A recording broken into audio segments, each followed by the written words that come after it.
बालाकांडम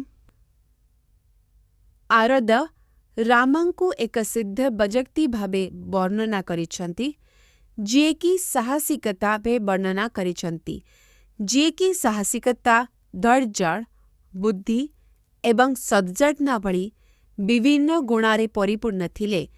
तांको पत्नी कैकेयीको खुशी करिबा पाई तांको तांकरी थात निर्वासित मन को ढिगरंदा तेबा चरको जमा करथिले एबं जणे वाल्मीकि जणे धार्मिक ऋषि जणे पक्षीଙ୍କୁ एक क्राउंच पक्षीକୁ हत्या କରୁଥିବା ଦେଖିଥିଲେ।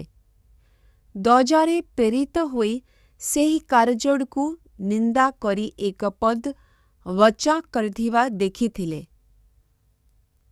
तबजारे प्रेरित होई ସେହି मिटरे समग्र रामायण महाकाव्यर रचना करिबाकू वाल्मीकिଙ୍କୁ ध्याନରେ बसिथिबा वाल्मीकि तांक सम्मुखरे रामंक कहानीर एक दर्शन देखिथिले।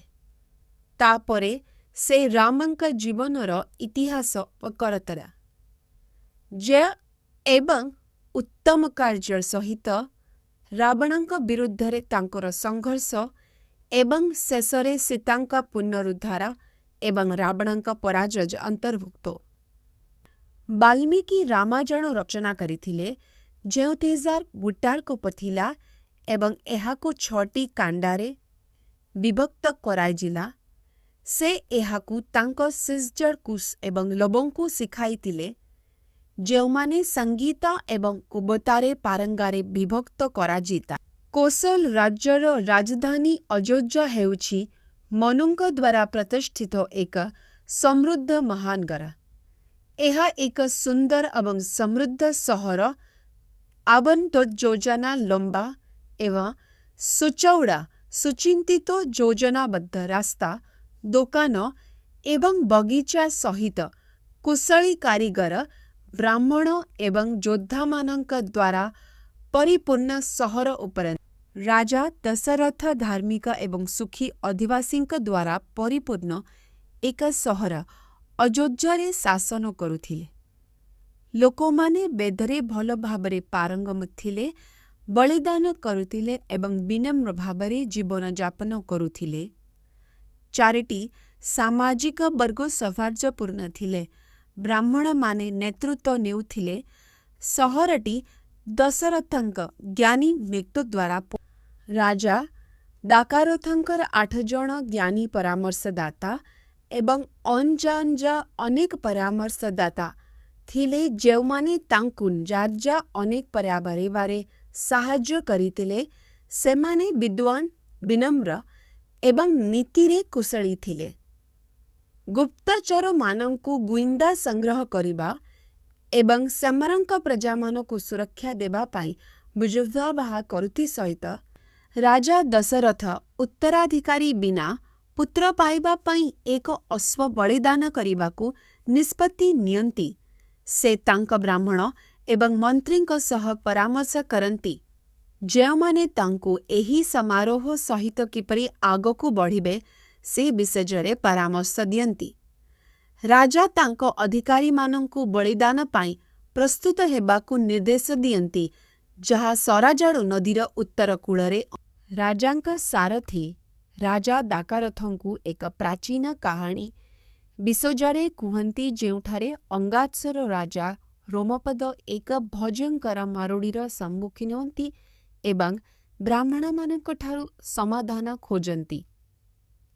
सेमाने तांकु विबंडकंक पुत्र ऋषिशृंगंकु आनिबाकू एवं तांका झिय शांतांकु युवक ब्राह्मणंक सह विवाह करिबाकू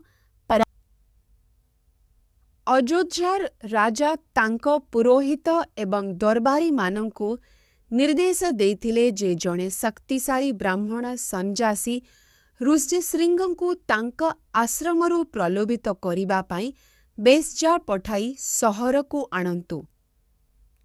एही योजना सफल होइतिला एवं ऋषिशृंगंकु सहरकू अणा जाइतिला जोंठारे से राजांका झियो सुमंत्रंक परामर्श क्रमे राजा दाकारथ ऋषिशृंगंक सहायतारे एक पुत्र प्राप्त करने चेष्टा करती। राजा रोमपद को भेटिबा पाई यात्रा करती, ଯେଉଁଠାରେ ସେ ଋଷିଶୃଙ୍ଗ ଏବଂ ତାଙ୍କ ପତ୍ନୀ ଶାନ୍ତାଙ୍କୁ ପାଆନ୍ତି। ସେମାନଙ୍କ ସହିତ ସମୟ ବିତାଇବା ପରେ ଦାକାରଥ ସେମାନଙ୍କୁ ତାଙ୍କ ରାଜାଏ। ରାଜା ଦଶରଥ ତାଙ୍କ ବଂଶକୁ ଚିରସ୍ଥାୟୀ କରିବା ପାଇଁ ଏକ ପୁତ୍ର ଚାହୁଁଥିଲେ। ଏକ ଅଶ୍ୱ ଯଜ୍ଞ କରିବା ପାଇଁ ଏକ ପୁତ୍ର ଚାହୁଁଥିଲେ। ଏକ ଅଶ୍ୱ ଯଜ୍ଞ କରିବାକୁ ନିଷ୍ପତ୍ତି ନେଇଥିଲେ। ସେ ଏହି ସମାରୋହ ପରିଚାଳନା କରିବା ପାଇଁ ଏକ ବ୍ରାହ୍ମଣ ମାନେ ତାଙ୍କୁ ସଫଳତା ବିଷୟରେ ଆଶ୍ୱାସନା ଦିଅନ୍ତି ଏବଂ ରାଜା ତାଙ୍କ ମନ୍ତ୍ରୀମାନଙ୍କୁ ପରମଗୁରୁଦେବ ନୀତ ପାଳନ କରିବା ତାର ଏକ ଅଶ୍ୱ ବଳିଦାନ ମାଧ୍ୟମରେ ସନ୍ତାନ ପ୍ରାପ୍ତ କରିବା ଉଦ୍ଦେଶ୍ୟରେ ଶକ୍ତିଶାଳୀ ରାଜା ବଶିଷ୍ଠଙ୍କ ସହ ପରାମର୍ଶ କରିଥିଲେ, ଯିଏ ବଳିଦାନ କରିବାକୁ ରାଜି ହୋଇଥିଲେ। ରାଜା ହଜାର ହଜାର ଲୋକଙ୍କୁ ଏହି ସମାରୋହ ପାଇଁ ପ୍ରସ୍ତୁତ ହେବାକୁ ନିର୍ଦ୍ଦେଶ ଦେଇଥିଲେ ଏବଂ ବଶିଷ୍ଠ ବିଭିନ୍ନ ଦେଶରୁ ବିଭିନ୍ନ ସମ୍ରାଟଙ୍କୁ ଯୋଗଦେବାକୁ ଡାକିଥିଲେ। ସବୁକିଛି ଠିକ୍ ସ୍ଥାନରେ ରଖି ଋଷିଶୃଙ୍ଗ ଏବଂ ବ୍ରାହ୍ମଣଙ୍କ ନେତୃତ୍ୱରେ ସାରା ଜଡ଼ୁ ନଦୀର ଉତ୍ତର କୂଳରେ ରାଜା ଦାକାରଥଙ୍କ ଶକ୍ତିଶାଳୀ ଅଶ୍ୱ ବଳିଦାନ କରାଯିଲା। ଏହି ଉତ୍ସବ 3 ଦିନ ଧରି ଚାଲିଥିଲା। ବିଭିନ୍ନ ରୀତିନୀତି ଏବଂ ଦେବତାଙ୍କୁ ଉତ୍ସର୍ଗ କରାଯାଇଥିଲା। ରାଜା ତାଙ୍କ ପୁରୋହିତମାନଙ୍କୁ ଜମି ଅନୁଦାନ ପ୍ରଦେଲେ ଯେ ଯେଉଁମାନେ ତାଙ୍କୁ ସନ୍ତୁଷ୍ଟ ଏବଂ ଆଶୀର୍ବାଦ କରିଥିଲେ ଯେ ତାଙ୍କ ବଂଶକୁ ସ୍ଥାୟୀ। ବ୍ରହ୍ମାଙ୍କୁ ଏକ ସମାରୋହ ମାଧ୍ୟମରେ ରାଜା ଦଶରଥଙ୍କୁ ପୁତ୍ର ପ୍ରାପ୍ତ କରିବାରେ ସାହାଯ୍ୟ କରିବାକୁ କୁହାଯାଇଥିଲା। କିନ୍ତୁ ବ୍ରହ୍ମା ନିଷ୍ପତ୍ତି ନେଇଥିଲେ ଯେ ଭଗବାନ ଏବଂ ମନୁଷ୍ୟଙ୍କ ଉପରେ ଅତ୍ୟାଚାର କରିବାକୁ କୁହାଯାଇଥିଲା। କିନ୍ତୁ ବ୍ରହ୍ମା ନିଷ୍ପତ୍ତି ନେଇଥିଲେ ଯେ ଭଗବାନ ଏବଂ ମନୁଷ୍ୟମାନଙ୍କ ଉପରେ ବଢ଼ିଯାଇଥିଲେ। ଦେବତାମାନେ ବିଷ୍ଣୁଙ୍କ ନିଷ୍ପତ୍ତି ବିଷ୍ଣୁ ରାବଣଙ୍କୁ ଧ୍ୱଂସ କରିବା ପାଇଁ ମାନବ ରୂପ ଧାରଣ କରନ୍ତି, ଯିଏ ମଣିଷ ବ୍ୟତୀତ ଅନ୍ୟ ସମସ୍ତ ପ୍ରାଣୀଙ୍କଠାରୁ ରୋଗ ପ୍ରତିରୋଧକ ଶକ୍ତି ହାସଲ କରିବା ପାଇଁ ତପସ୍ୟା କରିଥିଲେ। ବିଷ୍ଣୁ ରାଜା ଦଶରଥଙ୍କୁ ତାଙ୍କ ପିତା ଭାବରେ ଚୟନ କରନ୍ତି ଏବଂ ରାଜାଙ୍କ ପତ୍ନୀମାନଙ୍କ ଦ୍ୱାରା ତାଙ୍କ ଦ୍ୱାରା ଦିଆଯାଇଥିବା ଦିବ୍ୟ ଶକ୍ତି ପର୍ଯ୍ୟନ୍ତରେ। ଏହି ଘଟଣା ରାଜା ଦଶରଥଙ୍କ ପୁତ୍ର ଭଗବାନ। ଏଠାରେ 4 ଶବ୍ଦରେ ଲେଖାଟିର ସାରାଂଶ ଦିଆଯାଇଛି।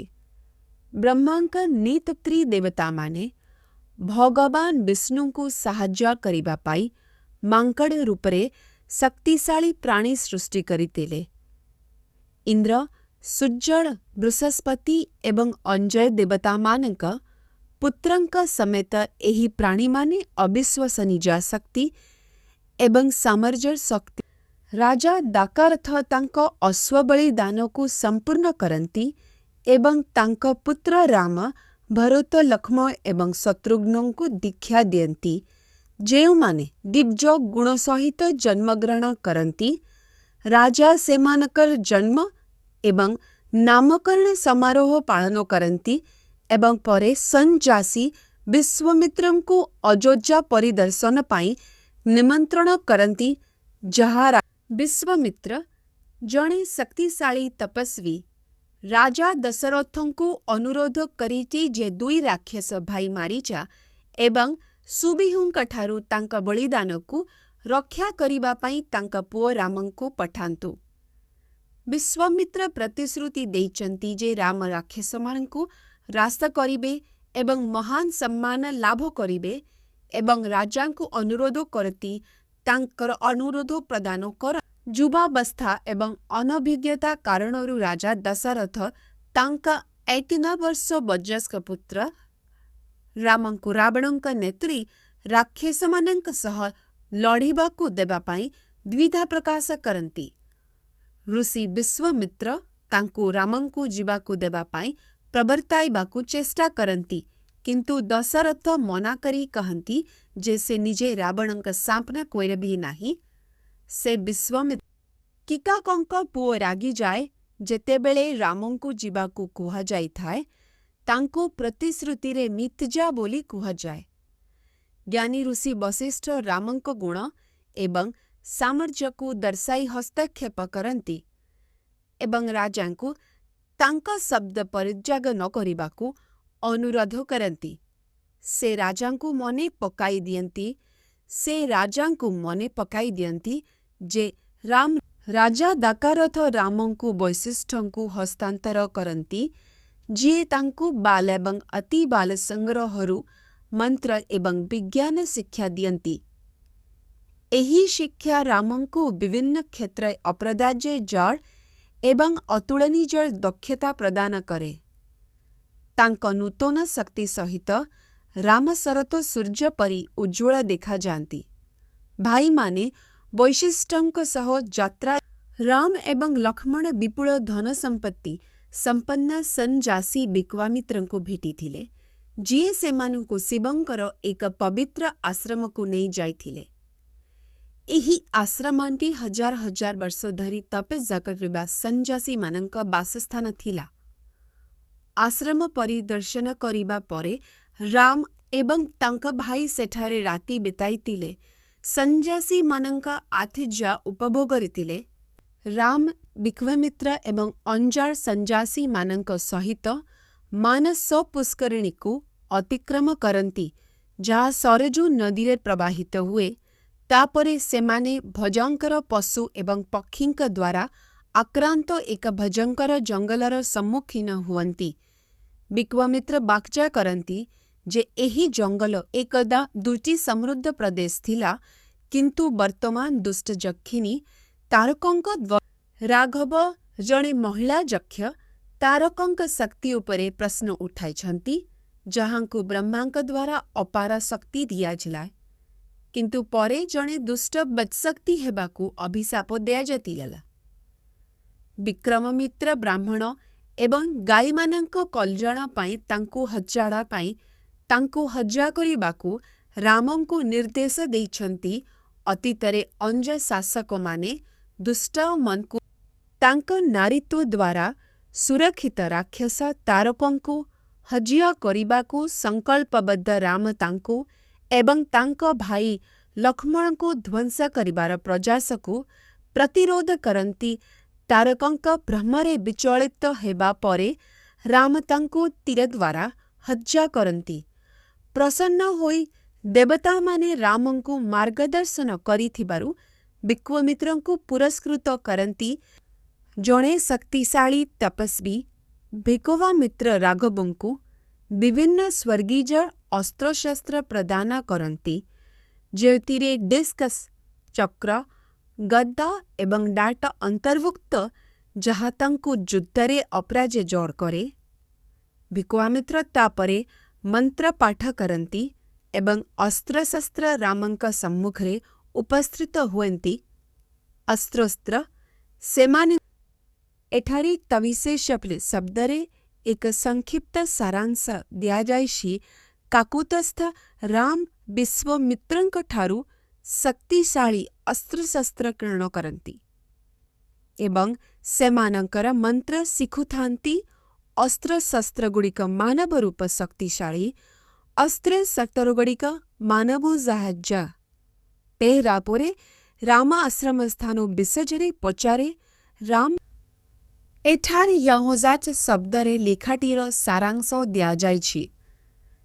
ବିଶ୍ୱାମିତ୍ର ରାମଙ୍କୁ ବିଷ୍ଣୁଙ୍କ ତପସ୍ୟା ବିଷୟରେ କହିଥିଲେ, ଯେଉଁଠାରେ ସେ ଶହ ଶହ ବର୍ଷ ଧରି ବାସ କରୁଥିଲେ। ଦେବଦାସମାନେ ତାଙ୍କୁ ବିଷ୍ଣୁମତ ବାମନ ରୂପ ଧାରଣ କରିବାକୁ ଏବଂ ପୃଥିବୀର ବାଲିର ଅଂଶ ନେବାକୁ କହିଥିଲେ, ଯାହା ସେ ସ୍ୱର୍ଗୀୟମାନଙ୍କୁ ସାହାଯ୍ୟ କରିବା ପାଇଁ କରିଥିଲେ। ରାମ ଏବଂ ଲକ୍ଷ୍ମଣ 6 ରାତି ପାଇଁ ଆଶ୍ରମକୁ ରକ୍ଷା କରନ୍ତି। ତପସ୍ୱୀ ବିଶ୍ୱାମିତ୍ରଙ୍କୁ ରାକ୍ଷସଙ୍କଠାରୁ ରକ୍ଷା କରନ୍ତି। ଯେତେବେଳେ ରାକ୍ଷସ ମାରିଚା ଏବଂ ସୁବାହୁ ଆକ୍ରମଣ କରନ୍ତି, ରାମ ସେମାନଙ୍କୁ ପରାସ୍ତ କରିବାକୁ ଶକ୍ତିଶାଳୀ ଯାଦୁ ତୀର ବଜ୍ର ବାହାର କରନ୍ତି। ବଳିଦାନକୁ ବଞ୍ଚାନ୍ତି ଏବଂ ବିଶ୍ୱାମିତ୍ରଙ୍କ ସମେତ ସନ୍ଥମାନଙ୍କର ରାମ ଏବଂ ଲକ୍ଷ୍ମଣ ସନ୍ଥ ବିଶ୍ୱାମିତ୍ରଙ୍କୁ ଭେଟିଥିଲେ, ଯିଏ ସେମାନଙ୍କୁ ମିଥିଲାରେ ଏକ ଯଜ୍ଞରେ ଯୋଗ ଦେବାକୁ ନିମନ୍ତ୍ରଣ କରିଥିଲେ। ସେମାନେ ବିକ୍ରମିତ୍ର ଏବଂ ଅଞ୍ଜ ଋଷିମାନଙ୍କ ସହିତ ପ୍ରସ୍ଥାନ କରନ୍ତି। ଭକ୍ତମାନେ ଅନୁସରଣ କରନ୍ତି। ରାସ୍ତାରେ ରାମ ବିକ୍ରମିତ୍ରଙ୍କୁ ସେମାନେ କେଉଁ ଅଞ୍ଚଳ ଦେଇ ସେମାନେ ପବନର ଦେବତା ବାଜୁଙ୍କୁ ବିବାହ କରିବା କରନ୍ତି, ଯାହା ସେମାନେ ରାଜା କୁକନାଭାଙ୍କ ଝିଅମାନଙ୍କୁ ବାଜରୁ ଖରାପ ବ୍ୟବହାର କରେ, କିନ୍ତୁ ସେମାନଙ୍କ ପିତା ତାଙ୍କୁ କ୍ଷମା କରିଦିଅନ୍ତି।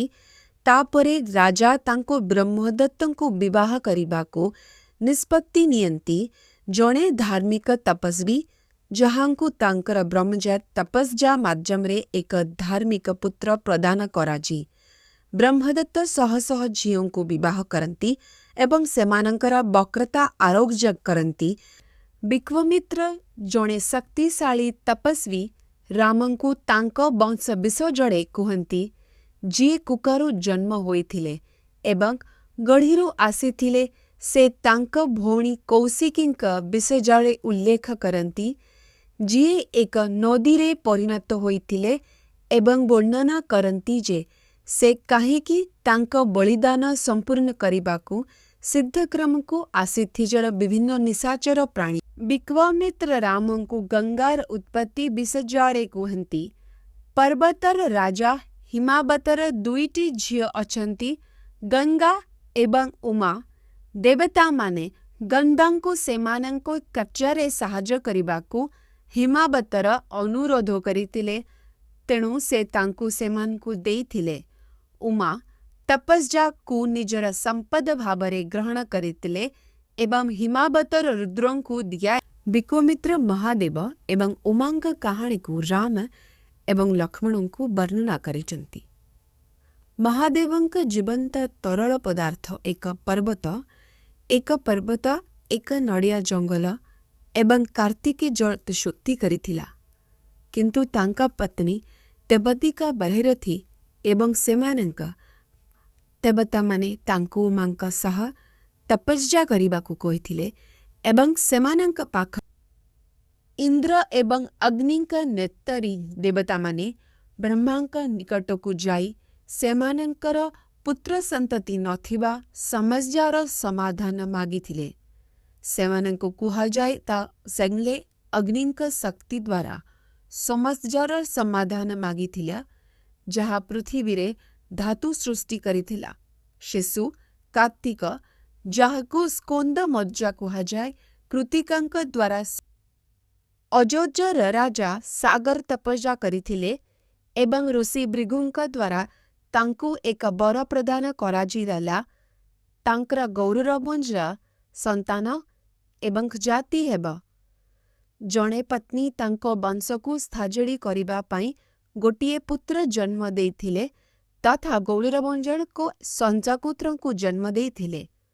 ତଥାପି ସାଗରଙ୍କ ବଡ଼ ପୁଅ ଅସମଞ୍ଜଙ୍କ ଆଚରଣ ରାମ ଋଷି ବିକ୍ରମିତ୍ରଙ୍କୁ ତାଙ୍କ ପୂର୍ବଜ ସାଗରଙ୍କ ବଳିଦାନ ବିଷୟରେ ପଚାରିଥିଲେ। ବିକ୍ରମିତ୍ର ରାମଙ୍କୁ କହିଥିଲେ ଯେ ସାଗରଙ୍କ 60,000 ପୁତ୍ର ପର୍ବତ ଏବଂ ମହାସାଗର ସମେତ ସମଗ୍ର ପୃଥିବୀକୁ ଖନନ କରିଥିଲେ। ଚୋରି ହୋଇଥିବା ବଳିଦାନକାରୀ ଘୋଡ଼ାକୁ ଖୋଜିବା ପାଇଁ ଏହି ପ୍ରକ୍ରିୟାରେ ଦେବତା, ଅସୁର ଏବଂ ଅନ୍ୟାନ୍ୟ ମହାସଂଜାତୀୟ ଦେବତାମାନଙ୍କୁ ସୂଚନା ଦିଅନ୍ତି ଯେ କପିଲ ରୂପରେ ବାସୁଦେବ ପୃଥିବୀକୁ ବଞ୍ଚାଇ ରଖିଛନ୍ତି। ସାଗରଙ୍କ ପୁତ୍ରମାନେ ଚୋରି ହୋଇଥିବା ଘୋଡ଼ାକୁ ଖୋଜିବା ପାଇଁ ପୃଥିବୀକୁ ଖନନ କରନ୍ତି, କିନ୍ତୁ ଏହା ପରିବର୍ତ୍ତେ ପୃଥିବୀକୁ ଧରିଥିବା 4 ଶକ୍ତିଶାଳୀ ହାତୀଙ୍କୁ ସାମ୍ନା କରନ୍ତି। ସେମାନେ ଶେଷରେ ବାସୁଦେବ ଏବଂ ତାଙ୍କ ଘୋଡ଼ାକୁ ଆବିଷ୍କାର କରନ୍ତି ଏବଂ ତାଙ୍କ ରାଜା ସାଗର ତାଙ୍କ ନାତି ଅଙ୍କୁମତଙ୍କୁ ତାଙ୍କ ମାମୁଁ ଏବଂ ବଳିଦାନକାରୀ ଘୋଡ଼ା ନିଖୋଜ ହେବାର ତଦନ୍ତ କରିବାକୁ ପଠାନ୍ତି। ଅଙ୍କୁମତ ରାସ୍ତାରେ ବିଭିନ୍ନ ପ୍ରାଣୀଙ୍କୁ ସାମ୍ନା କରନ୍ତି, ଯେଉଁଥିରେ ଏକ ହାତୀ ମଧ୍ୟ ଅନ୍ତର୍ଭୁକ୍ତ, ଯିଏ ତାଙ୍କୁ ସୂଚନା ଦିଅନ୍ତି ଯେ ତାଙ୍କ ମାମୁଁ କପିଲା ଦ୍ୱାରା ବୃହତ୍ତର ମଙ୍ଗଳ ପାଇଁ ଗ୍ରାସ ହୋଇଥିଲେ। ଅଙ୍କୁମତ ଜଣେ ପକ୍ଷୀ ପ୍ରଭୁ ସୁପର୍ଣ୍ଣାଙ୍କ ମାର୍ଗଦର୍ଶନରେ ଘୋଡ଼ାଟିକୁ ଉଦ୍ଧାର କରନ୍ତି। ରାଜା ଦିଲୀପଙ୍କ ପୁତ୍ର ଭାଗୀରଥ ଗଙ୍ଗା ନଦୀକୁ ସ୍ୱର୍ଗରୁ ତଳକୁ ଆଣିବା ପାଇଁ କଠୋର ତପସ୍ୟା କରିଥିଲେ। ବ୍ରହ୍ମା ତାଙ୍କ ଇଚ୍ଛାକୁ ପୂରଣକୁ ରାଜି ହୋଇଥିଲେ ଏବଂ ଶିବଙ୍କୁ ଗଙ୍ଗାଙ୍କୁ ତାଙ୍କ ମୁଣ୍ଡରେ ଧରିବାକୁ ନିର୍ଦ୍ଦେଶ ଦେଇଥିଲେ। ବର୍ଷ ବର୍ଷ ପରେ ଭାଗୀରଥଙ୍କ ଉଦ୍ୟମ ପୁରସ୍କୃତ ହୋଇଥିଲା ଯେତେବେଳେ ଶିବ ଗଙ୍ଗାଙ୍କୁ ମୁକ୍ତ କରିଥିଲେ, ଯିଏକି ପୃଥିବୀକୁ ରାଜା ଭାଗୀରଥ ଗଙ୍ଗାର ଜଳ ନେଇ ସମୁଦ୍ରରେ ପହଞ୍ଚନ୍ତି ଏବଂ ତାଙ୍କ ପୂର୍ବପୁରୁଷଙ୍କ ପୁତ୍ରମାନଙ୍କ ଚିତାଭସ୍ମ ଧୋଇଦେବା ପରେ ବ୍ରହ୍ମାଙ୍କୁ ସୂଚନା ଦିଅନ୍ତି ଯେ ସେମାନେ ସ୍ୱର୍ଗକୁ ହସ୍ତାନ୍ତରିତ ହୋଇଛନ୍ତି। ଭାଗୀରଥ ନୈବେଦ୍ୟ ଅର୍ପଣ କରନ୍ତି ଏବଂ ନିଜକୁ ଶୁଦ୍ଧ କରନ୍ତି, ତାପରେ ସମୃଦ୍ଧ ଭାବରେ ଶାସନ କରିବାକୁ ଏବଂ ତାଙ୍କ ରାଜ୍ୟରେ ଶାନ୍ତି ବାଣିବା। ରାମ ଏବଂ ଲକ୍ଷ୍ମଣ ବିଶ୍ୱାମିତ୍ରଙ୍କ ଗଙ୍ଗାଙ୍କ ସମୁଦ୍ରରେ ଅବତରଣ କାହାଣୀ ଦେଖି ଆଶ୍ଚର୍ଯ୍ୟ ହୋଇଯାନ୍ତି। ପରଦିନ ସକାଳେ ସେମାନେ ବିଶ୍ୱାମିତ୍ର ସହିତ ନଦୀ ପାର ହୋଇ ବିକାଲା ସହରରେ ପ୍ରବେଶ କରିଦିଅନ୍ତି। ରାମ ଏହାର ରାଜା କି ଜଳ ବଂଶ ବିଷୟରେ ପଚାରନ୍ତି ଏବଂ ବିଶ୍ୱାମିତ୍ର ଏକ ପୌରାଣିକ ବର୍ଣ୍ଣନା କରନ୍ତି ଯେ କିପରି ଦେବତାମାନେ ନିଜ ପୁଅମାନଙ୍କ ମୃତ୍ୟୁରେ ଦୁଃଖିତ ହୋଇ ଦିତି କାଶ୍ୟପଙ୍କୁ ଏକ ପୁଅ ମାଗିଥିଲେ ଯିଏ ସାକ୍ରାକୁ ହତ୍ୟା କରିପାରିବ। କାଶ୍ୟପ ରାଜି ହୋଇଥିଲେ ସାକ୍ରାକୁ ହତ୍ୟା ପାଇଁ। ତାଙ୍କ କାଶ୍ୟପ କରିଥିଲେ ସାକ୍ରା ତାଙ୍କ ସେବାରେ ହୋଇଥିଲେ। ସାକ୍ରା ତାଙ୍କ ଚାକର ବିଷୟ व କ୍ଳାନ୍ତି ଦୂର କରିଥିଲେ। ସାକ୍ରାକୁ ଭ୍ରୂଣକୁ 7ଟି ଭାଗରେ ବିଭକ୍ତ କରିବାରେ ତାଙ୍କ ଭୁଲ ଯୋଗୁଁ ଦୁଃଖିତ ହୋଇ ଦିତି ଇନ୍ଦ୍ରଙ୍କୁ ଅନୁରୋଧ କରନ୍ତି ଯେ ସେମାନଙ୍କୁ ମାରୁତମାନଙ୍କ ଅଭିଭାବକ ହୋଇବାକୁ ଅନୁମତି ଦିଅନ୍ତୁ। ଇନ୍ଦ୍ର ରାଜି ହୁଅନ୍ତି ଏବଂ ଦିତିଙ୍କ ପୁତ୍ରମାନେ ଶକ୍ତିଶାଳୀ ପ୍ରାଣୀ ହୁଅନ୍ତି। ବିଭିନ୍ନ ଅଞ୍ଚଳରେ ପାଠଟି ତାପରେ ବିକାଲା ସହରରେ ରାମ ଏବଂ ବିଶ୍ୱାମିତ୍ରଙ୍କ ମର୍ଯ୍ୟାଳାପକୁ ଦେଇଥାଏ। ଦଶରଥଙ୍କ ପୁତ୍ରମାନେ ବିଶ୍ୱାମିତ୍ରଙ୍କୁ ଭେଟନ୍ତି ଏବଂ ଅତିଥି ଭାବରେ ସ୍ୱାଗତ ହୁଅନ୍ତି। ସନ୍ନ୍ୟାସୀ ସେମାନଙ୍କୁ ମିଥିଳାଠାରେ ଏକ ପ୍ରାଚୀନ ଆଶ୍ରମ ବିଷୟରେ କୁହନ୍ତି, ଯାହା ଏକଦା ଗୌତମଙ୍କ ମାଲିକାନାରେ ଥିଲା, ଯିଏକି ଇନ୍ଦ୍ରଙ୍କ ପ୍ରତାରଣାତ୍ମକ ରୂପ ଦ୍ୱାରା ଅନ୍ୟଜାଳ ହୋଇଥିଲେ। ଗୌତମ ଇନ୍ଦ୍ରଙ୍କୁ ତାଙ୍କ ଅଣ୍ଡକୋଷ ହରାଇବା ଏବଂ ଆର୍ଯ୍ୟଙ୍କୁ ରାମ ଆସିବା ପର୍ଯ୍ୟନ୍ତ ସହସ୍ର ଚକ୍ଷୁ ବିଶିଷ୍ଟ ଦେବତା ଶକ୍ର ଗୌତମଙ୍କ ଅଭିଶାପ ଦ୍ୱାରା ତାଙ୍କ ଅଣ୍ଡକୋଷକୁ ହଟାଇ ଦେଇଥିଲେ। ସ୍ୱର୍ଗୀୟମାନେ ଏହାକୁ ଏକ ମେଣ୍ଢାର ଅଣ୍ଡକୋଷ ସହିତ ମିଶାଇ ଏହାକୁ ପୁନରୁଦ୍ଧାର କରିଥିଲେ, ଯାହା ସେମାନେ ଇନ୍ଦ୍ରଙ୍କୁ ପ୍ରଦାନ କରିଥିଲେ। ଏହି ସମୟରେ ଆର୍ଯ୍ୟ ତାଙ୍କ ପାପରୁ ଶୁଦ୍ଧ ହୋଇ ଗୌତମଙ୍କ ସହ ପୁନର୍ମିଳିତ ହୋଇଥିଲେ ଏବଂ ସ୍ୱର୍ଗୀୟମାନଙ୍କ ଦ୍ୱାରା ସମ୍ମାନିତ। ରାମ ଏବଂ ଲକ୍ଷ୍ମଣ ଜନକଙ୍କ ବଳିଦାନ ପାଇଁ ବଳିଦାନ ସ୍ଥଳରେ ପହଞ୍ଚନ୍ତି। ସନ୍ନ୍ୟାସୀ ବିଶ୍ୱାମିତ୍ର ସେମାନଙ୍କୁ ସ୍ୱାଗତ କରନ୍ତି ଏବଂ ସେମାନଙ୍କ ବାସସ୍ଥାନ ପାଇଁ ବ୍ୟବସ୍ଥା କରନ୍ତି। ଜନକ ବିଶ୍ୱାମିତ୍ରଙ୍କୁ ସ୍ୱାଗତ କରନ୍ତି ଏବଂ ରାମ ଏବଂ ଲକ୍ଷ୍ମଣଙ୍କ ବିଷୟରେ ପଚାରନ୍ତି, ଯେଉଁମାନେ ବୀର ଏବଂ ଅମର ସଦୃଶ ବୋଲି ବର୍ଣ୍ଣନା କରାଯାଏ। ବିଶ୍ୱାମିତ୍ର ଜନକ ବିଷୟରେ ରାମ ଏବଂ ଗୌତମଙ୍କ ଜ୍ୟେଷ୍ଠ ପୁତ୍ର ସତ୍ୟନନ୍ଦ ରାମଙ୍କ ଉପସ୍ଥିତି ଦେଖି ଆଶ୍ଚର୍ଯ୍ୟ ହୋଇଯାନ୍ତି। ଜଣେ ଶକ୍ତିଶାଳୀ ତପସ୍ୱୀ ବିଶ୍ୱାମିତ୍ର ବର୍ଣ୍ଣନା କରନ୍ତି ଯେ ରାମଙ୍କୁ ତାଙ୍କ ପରିବାର ସ୍ୱାଗତ କରିଛନ୍ତି ଏବଂ ରାମଙ୍କ ସହ ତାଙ୍କ ମାଙ୍କ ଅତୀତ ସାକ୍ଷାତ ବିଷୟରେ କୁହାଯାଇଛି। ସତ୍ୟନନ୍ଦ ତାପରେ ରାମଙ୍କୁ ପ୍ରଶଂସା। ବିଶ୍ୱାମିତ୍ର ଜଣେ ଶକ୍ତିଶାଳୀ ରାଜା ଏବଂ ତପସ୍ୱୀ ବଶିଷ୍ଠଙ୍କ ଆଶ୍ରମ ପରିଦର୍ଶନ କରନ୍ତି, ଯେଉଁଠାରେ ତାଙ୍କୁ ଭବ୍ୟ ସ୍ୱାଗତ ଏବଂ ଖାଦ୍ୟଜଳ ଏବଂ ଆତିଥ୍ୟଜଳ ସହିତ ମନୋରଞ୍ଜନ କରାଯାଏ। ଦୁହେଁ କଥାବାର୍ତ୍ତା କରନ୍ତି, ପରସ୍ପରର କଲ୍ୟାଣ ବିଷୟରେ ପ୍ରଶ୍ନ ବିନିମୟ କରନ୍ତି। ଭିକୱାମିତ୍ର ବଶିଷ୍ଠଙ୍କ ସେବକ ସବଳଙ୍କୁ ଏକ ଲକ୍ଷ୍ୟ ପାଇଁ ଡେଜର୍ଟ ଦେବାକୁ ଅନୁରୋଧ କରିଥିଲେ। ବଶିଷ୍ଠ ମନା କରି କହିଥିଲେ ଯେ ସବଳ ତାଙ୍କ କଲ୍ୟାଣ ଏବଂ ଦୈନନ୍ଦିନ ରୀତିନୀତି ପାଇଁ ଅତ୍ୟାବଶ୍ୟକ ଏବଂ ତାଙ୍କୁ ଅଲଗା କରାଯାଇ ପାରିବ ନାହିଁ। ଭିକୱାମିତ୍ର ବିନିମୟରେ ବିଭିନ୍ନ ଉପହାର ପ୍ରଦାନ କରନ୍ତି, କିନ୍ତୁ ବଶିଷ୍ଠ ତାଙ୍କ ପ୍ରତ୍ୟକ୍ଷ ସମ୍ପଦ ଭିକୱାମିତ୍ର ଜଣେ ଶକ୍ତିଶାଳୀ ରାଜା ସନ୍ନ୍ୟାସୀ ବଶିଷ୍ଠଙ୍କ ସମର୍ପିତ ସେବକ ସବଳଙ୍କୁ ନେଇଯାଉଥିଲେ। ତଥାପି ସବଳ ସନ୍ଦେହ କଲେ ଯେ ସେ ବଶିଷ୍ଠଙ୍କ ଦ୍ୱାରା ପରିତ୍ୟକ୍ତ ହୋଇଛନ୍ତି ଏବଂ ତାଙ୍କ ପାଖକୁ ଫେରିଗଲେ। ବଶିଷ୍ଠ ବୁଝାଇଲେ ଯେ ସେ ତାଙ୍କୁ ଭିକୱାମିତ୍ରଙ୍କ ଶକ୍ତି ବିରୁଦ୍ଧରେ ରକ୍ଷା କରିପାରି ନାହିଁ, କିନ୍ତୁ ସବଳ ବ୍ରାହ୍ମଣଙ୍କ ଉଚ୍ଚତର ଶକ୍ତି ବିସର୍ଜନ ବଶିଷ୍ଠଙ୍କ ଶକ୍ତି ଦ୍ୱାରା ଭିକୱାମିତ୍ରଙ୍କ ସେନା ଧ୍ୱଂସ ହୋଇଯାଇଥିଲା। ଭିକୱାମିତ୍ର ତାପରେ ବୃଷଧ୍ୱଜ ନାମକ ଜଣେ ଦେବତାଙ୍କ ଠାରୁ ତୀରନ୍ଦାଜୀ କୌଶଳ ହାସଲ କରିବା ପାଇଁ ତପସ୍ୟା କରିଥିଲେ। ନୂତନ ସାମ୍ରାଜ୍ୟ ସହିତ ଭିକୱାମିତ୍ର ବଶିଷ୍ଠଙ୍କ ଆଶ୍ରମ ଉପରେ ମାରାତ୍ମକ ଅସ୍ତ୍ରଶସ୍ତ୍ର ଦ୍ୱାରା ଆକ୍ରମଣ କରିଥିଲେ, କିନ୍ତୁ ବଶିଷ୍ଠ କ୍ରୋଧିତ ଭିକୱାମିତ୍ର ଜଣେ ଶକ୍ତିଶାଳୀ କ୍ଷତ୍ରିୟ ବଶିଷ୍ଠଙ୍କୁ ବିଭିନ୍ନ ଦିବ୍ୟ ଅସ୍ତ୍ରଶସ୍ତ୍ର ଦ୍ୱାରା ଆକ୍ରମଣ କରନ୍ତି, କିନ୍ତୁ ବ୍ରହ୍ମାଙ୍କ ଲାଠି ଦ୍ୱାରା ବିଫଳ ହୁଅନ୍ତି। କ୍ରୋଧିତ ହୋଇ ଭିକୱାମିତ୍ର ଏକ ଶକ୍ତିଶାଳୀ ବ୍ରହ୍ମା ଅସ୍ତ୍ର ପ୍ରୟୋଗ କରନ୍ତି, କିନ୍ତୁ ବଶିଷ୍ଠ ପୁନର୍ବାର ବିଜୟୀ ହୁଅନ୍ତି। ଶେଷରେ ଭିକୱାମିତ୍ର ପରାଜୟ ସ୍ୱୀକାର କରନ୍ତି ଏବଂ ବ୍ରାହ୍ମଣହୁଡ଼ ଅର୍ଜନ କରିବା ପାଇଁ କଠୋର ଏଠାରେ 400 ଶବ୍ଦରେ ଏକ ସଂକ୍ଷିପ୍ତ ସାରାଂଶ ଦିଆଯାଇଛି କି ଭିକୱାମିତ୍ର ବଶିଷ୍ଠଙ୍କ ଶତ୍ରୁ ହେବା ପରେ 1000 ବର୍ଷ ଧରି କଠୋର ତପସ୍ୟା କରିଥିଲେ। ଭିକୱାମିତ୍ର ବଶିଷ୍ଠଙ୍କ ଶତ୍ରୁ ହେବା ପରେ ତଦ୍ଦାତାମାନଙ୍କୁ ସ୍ୱର୍ଗକୁ ନେଇଯାଇଥିଲେ। ତଥାପି ଭିକୱାମିତ୍ର ଅନୁଭବ କଲେ ଯେ ତାଙ୍କର ତପସ୍ୟାର କୌଣସି ପ୍ରକୃତ ମୂଲ୍ୟ ନାହିଁ।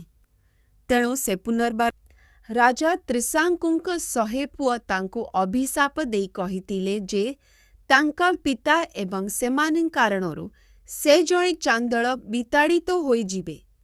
ରାଜା ଚାଣ୍ଡାଳହୁଡ଼ରେ ପଡ଼ିଯାନ୍ତି ଏବଂ ସନ୍ନ୍ୟାସୀ ଭିକୱାମିତ୍ରଙ୍କ ଠାରୁ ସାହାଯ୍ୟ ମାଗନ୍ତି, ଯିଏ ସହାନୁଭୂତିଶୀଳ କିନ୍ତୁ ରାଜାଙ୍କ ଉଦ୍ଦେଶ୍ୟ ଉପରେ ମଦଜା ସନ୍ଦେହ କରନ୍ତି, ଯାହା ସ୍ୱଚ୍ଛତା ପାଇଁ ଏକ ନିବେଦନରେ ଭିକୱାମିତ୍ରଙ୍କ ପୁଅ ଏବଂ ଶିଷ୍ୟମାନେ ରାମଙ୍କ ପାଇଁ ବଳିଦାନ ଦେବା ପାଇଁ ବ୍ରାହ୍ମଣମାନଙ୍କୁ ଏକାଠି କରନ୍ତି, କିନ୍ତୁ ରାମଙ୍କ ଚାଣ୍ଡାଳ ମର୍ଯ୍ୟାଦା ହେତୁ ବଶିଷ୍ଠଙ୍କ ପୁଅମାନେ ମନା କରିଦିଅନ୍ତି।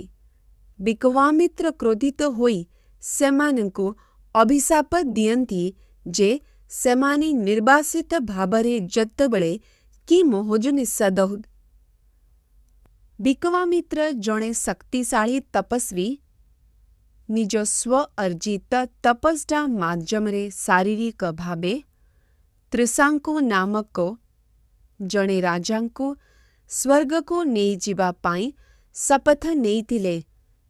ଦେବତାମାନଙ୍କ ଠାରୁ ଅନେକ ପ୍ରୟାସ ଏବଂ ଅଭିଶାପ ପରେ ଭିକୱାମିତ୍ରଙ୍କ ଶପଥକୁ ଦେବତାମାନେ ସମ୍ମାନ କରନ୍ତି। ସନ୍ଥମାନେ ଯିବା ପରେ ଭିକୱାମିତ୍ରଙ୍କ ଦଳ ଜଙ୍ଗଲ ଛାଡ଼ି ଚାଲିଯାନ୍ତି। ରାଜା ଅମ୍ବରୀଶ ଇନ୍ଦ୍ରଙ୍କ ଦ୍ୱାରା ଚୋରି ହୋଇଥିବା ଏକ ବଳିଦାନକାରୀ ପଶୁକୁ ଖୋଜନ୍ତି ଏବଂ ତାଙ୍କ ପୁଅଙ୍କ ମଧ୍ୟରୁ ଜଣଙ୍କୁ ବିକଳ୍ପ ଭାବରେ ବିକ୍ରି କରିଥିବାରୁ ରିଚିକାକୁ ପ୍ରଚୁର ପୁରସ୍କାର ପ୍ରଦାନ କରନ୍ତି। ପ୍ରଥମେ ମନା କରି ରିଚିକାର ସାନ ପୁଅ ସୁନାକା ବିକ୍ରି ହୋଇନଥାଏ, କିନ୍ତୁ ସୁନାସେଫା ଜଣେ ବିଶିଷ୍ଟ ରାଜା ତାଙ୍କ ପରିବାର ଦ୍ୱାରା ପରିତ୍ୟକ୍ତ ହେବା ପରେ ତାଙ୍କ ମାମୁଁ ଭିକୱାମିତ୍ରଙ୍କ ଠାରୁ ସୁରକ୍ଷା ଚାହାନ୍ତି। ଭିକୱାମିତ୍ର ସାହାଯ୍ୟ କରିବାକୁ ରାଜି ହୁଅନ୍ତି ଏବଂ ଅଗ୍ନିଙ୍କ ସହାୟତାରେ କିପରି ଏକ ବଳିଦାନ କରିବେ ସେ ବିଷୟରେ ସୁନାସେଫାଙ୍କୁ ନିର୍ଦ୍ଦେଶ ଦିଅନ୍ତି। ଯାହାର ଫଳସ୍ୱରୂପ ତାଙ୍କର ଦୀର୍ଘ ଜୀବନ ପ୍ରାପ୍ତ ହୁଏ ଏବଂ ରାଜା ଏହି ରୀତିନୀତି ଭିକୱାମିତ୍ର ଜଣେ ଶକ୍ତିଶାଳୀ ତପସ୍ୱୀ ଜଣେ ଅପ୍ସରା ମେନକାଙ୍କ ଦ୍ୱାରା ବିକ୍ଷିପ୍ତ ହୁଅନ୍ତି ଏବଂ ତାଙ୍କ ତପସ୍ୟା 5 ବର୍ଷ ପାଇଁ ବାଧାପ୍ରାପ୍ତ ହୁଏ। ତାପରେ ସେ ତାଙ୍କୁ ପରିତ୍ୟାଗ କରନ୍ତି ଏବଂ ତାଙ୍କ ତପସ୍ୟା 5 ବର୍ଷ ପାଇଁ କିନ୍ତୁ ତଥାପି ତାଙ୍କରନ୍ତି। ଇନ୍ଦ୍ର ରାମଭାଙ୍କୁ ତପସ୍ୱୀ ବିକ୍ରମିତ୍ରଙ୍କୁ ପ୍ରଲୋଭିତ କରିବା ପାଇଁ ପଠାନ୍ତି କିନ୍ତୁ ଯେତେବେଳେ ସେ କ୍ରୋଧିତ ହୁଅନ୍ତି ଏବଂ ତାଙ୍କୁ 10 ବର୍ଷ ପାଇଁ ପଥର ରହିବାକୁ ଅଭିଶାପ ଦିଅନ୍ତି ସେତେବେଳେ ତାଙ୍କ ପ୍ରୟାସ ଓଲଟପାଲଟ ହୋଇଯାଏ। ବିକ୍ରମିତ୍ର ଜଣେ ଶକ୍ତିଶାଳୀ ତପସ୍ୱୀ 1 ବର୍ଷ ଧରି ପୂର୍ବ ଦିଗରେ ତପସ୍ୟା କରନ୍ତି ନୀରବ ଏବଂ ସ୍ଥିର ରୁହନ୍ତି। ଦେବତାମାନେ ତାଙ୍କୁ ପ୍ରବର୍ତ୍ତାଇବାକୁ ଚେଷ୍ଟା କରନ୍ତି କିନ୍ତୁ ସେ ସ୍ଥିର ରୁହନ୍ତି। ଶେଷରେ ଦେବତାମାନେ ବ୍ରାହ୍ମଣତ୍ୱ ଏବଂ ଦୀର୍ଘ ଜୀବନ ପାଇଁ ତାଙ୍କର ଇଚ୍ଛାକୁ ମଞ୍ଜୁର କରନ୍ତି ଏବଂ ବିକ୍ରମିତ୍ର ବ୍ରହ୍ମାଙ୍କ ପୁତ୍ର ବଶିଷ୍ଠଙ୍କ ଦ୍ୱାରା ମିଥିଳାର ରାଜା ଜନକ ପରିଦର୍ଶନରେ ଆସିଥିବା ଋଷି ବିକ୍ରମିତ୍ର ଏବଂ ରାଘବ ରାମଙ୍କୁ ସ୍ୱାଗତ କରନ୍ତି। ଜନକ ବ୍ୟାଖ୍ୟା କରନ୍ତି ଯେ ତାଙ୍କ ଝିଅ ସୀତାଙ୍କୁ ବିବାହ କରିବା ପାଇଁ ରାମଙ୍କ ଯୋଗ୍ୟତାକୁ ପରୀକ୍ଷା କରୁଛନ୍ତି। ଯିଏ ଦିବ୍ୟ ଧନୁ ବାନ୍ଧି ପାରିବେ ତାଙ୍କୁ ପୁରସ୍କାର ଭାବରେ ବି ଅନେକ ରାଜା ଏହାକୁ ବଙ୍କା କରିବାରେ ବି ଅନେକ ରାଜା ଏଠାରେ ସର୍ବସ୍ୱ ଶବ୍ଦରେ ଲେଖାଟିର ସାରାଂଶ ଦିଆଯାଇଛି। ରାଜା ଜନକ ରାମଙ୍କୁ ଦିବ୍ୟ ଧନୁ ପ୍ରଦାନ କରନ୍ତି। ଯିଏ ଏହାକୁ ଷ୍ଟ୍ରିଙ୍ଗ କରିପାରିବ ତାଙ୍କୁ ଆହ୍ୱାନ କରନ୍ତି। ରାମ ସାହାଯ୍ୟରେ ଧନୁକୁ ଧରି ନିଅନ୍ତି ଷ୍ଟ୍ରିଙ୍ଗ ସ୍ଥିର କରନ୍ତି ଏବଂ ଏହାକୁ 2 ଭାଗରେ କାଟି ଦିଅନ୍ତି। ଏକ ଜୋରରେ ଶବ୍ଦ ସୃଷ୍ଟି କରନ୍ତି ଯାହା ପୃଥିବୀକୁ ମିଥିଳାଠାରୁ ରାଷ୍ଟ୍ରଦୂତମାନେ ଅଯୋଧ୍ୟାରେ ପହଞ୍ଚନ୍ତି ଏବଂ ରାଜା ଦଶରଥଙ୍କୁ ତାଙ୍କ ଝିଅ ସୀତାଙ୍କୁ ରାମଙ୍କୁ ପ୍ରଦାନ କରିବାକୁ ଜନକଙ୍କ ଇଚ୍ଛା ବିଷୟରେ ସୂଚନା ଦିଅନ୍ତି।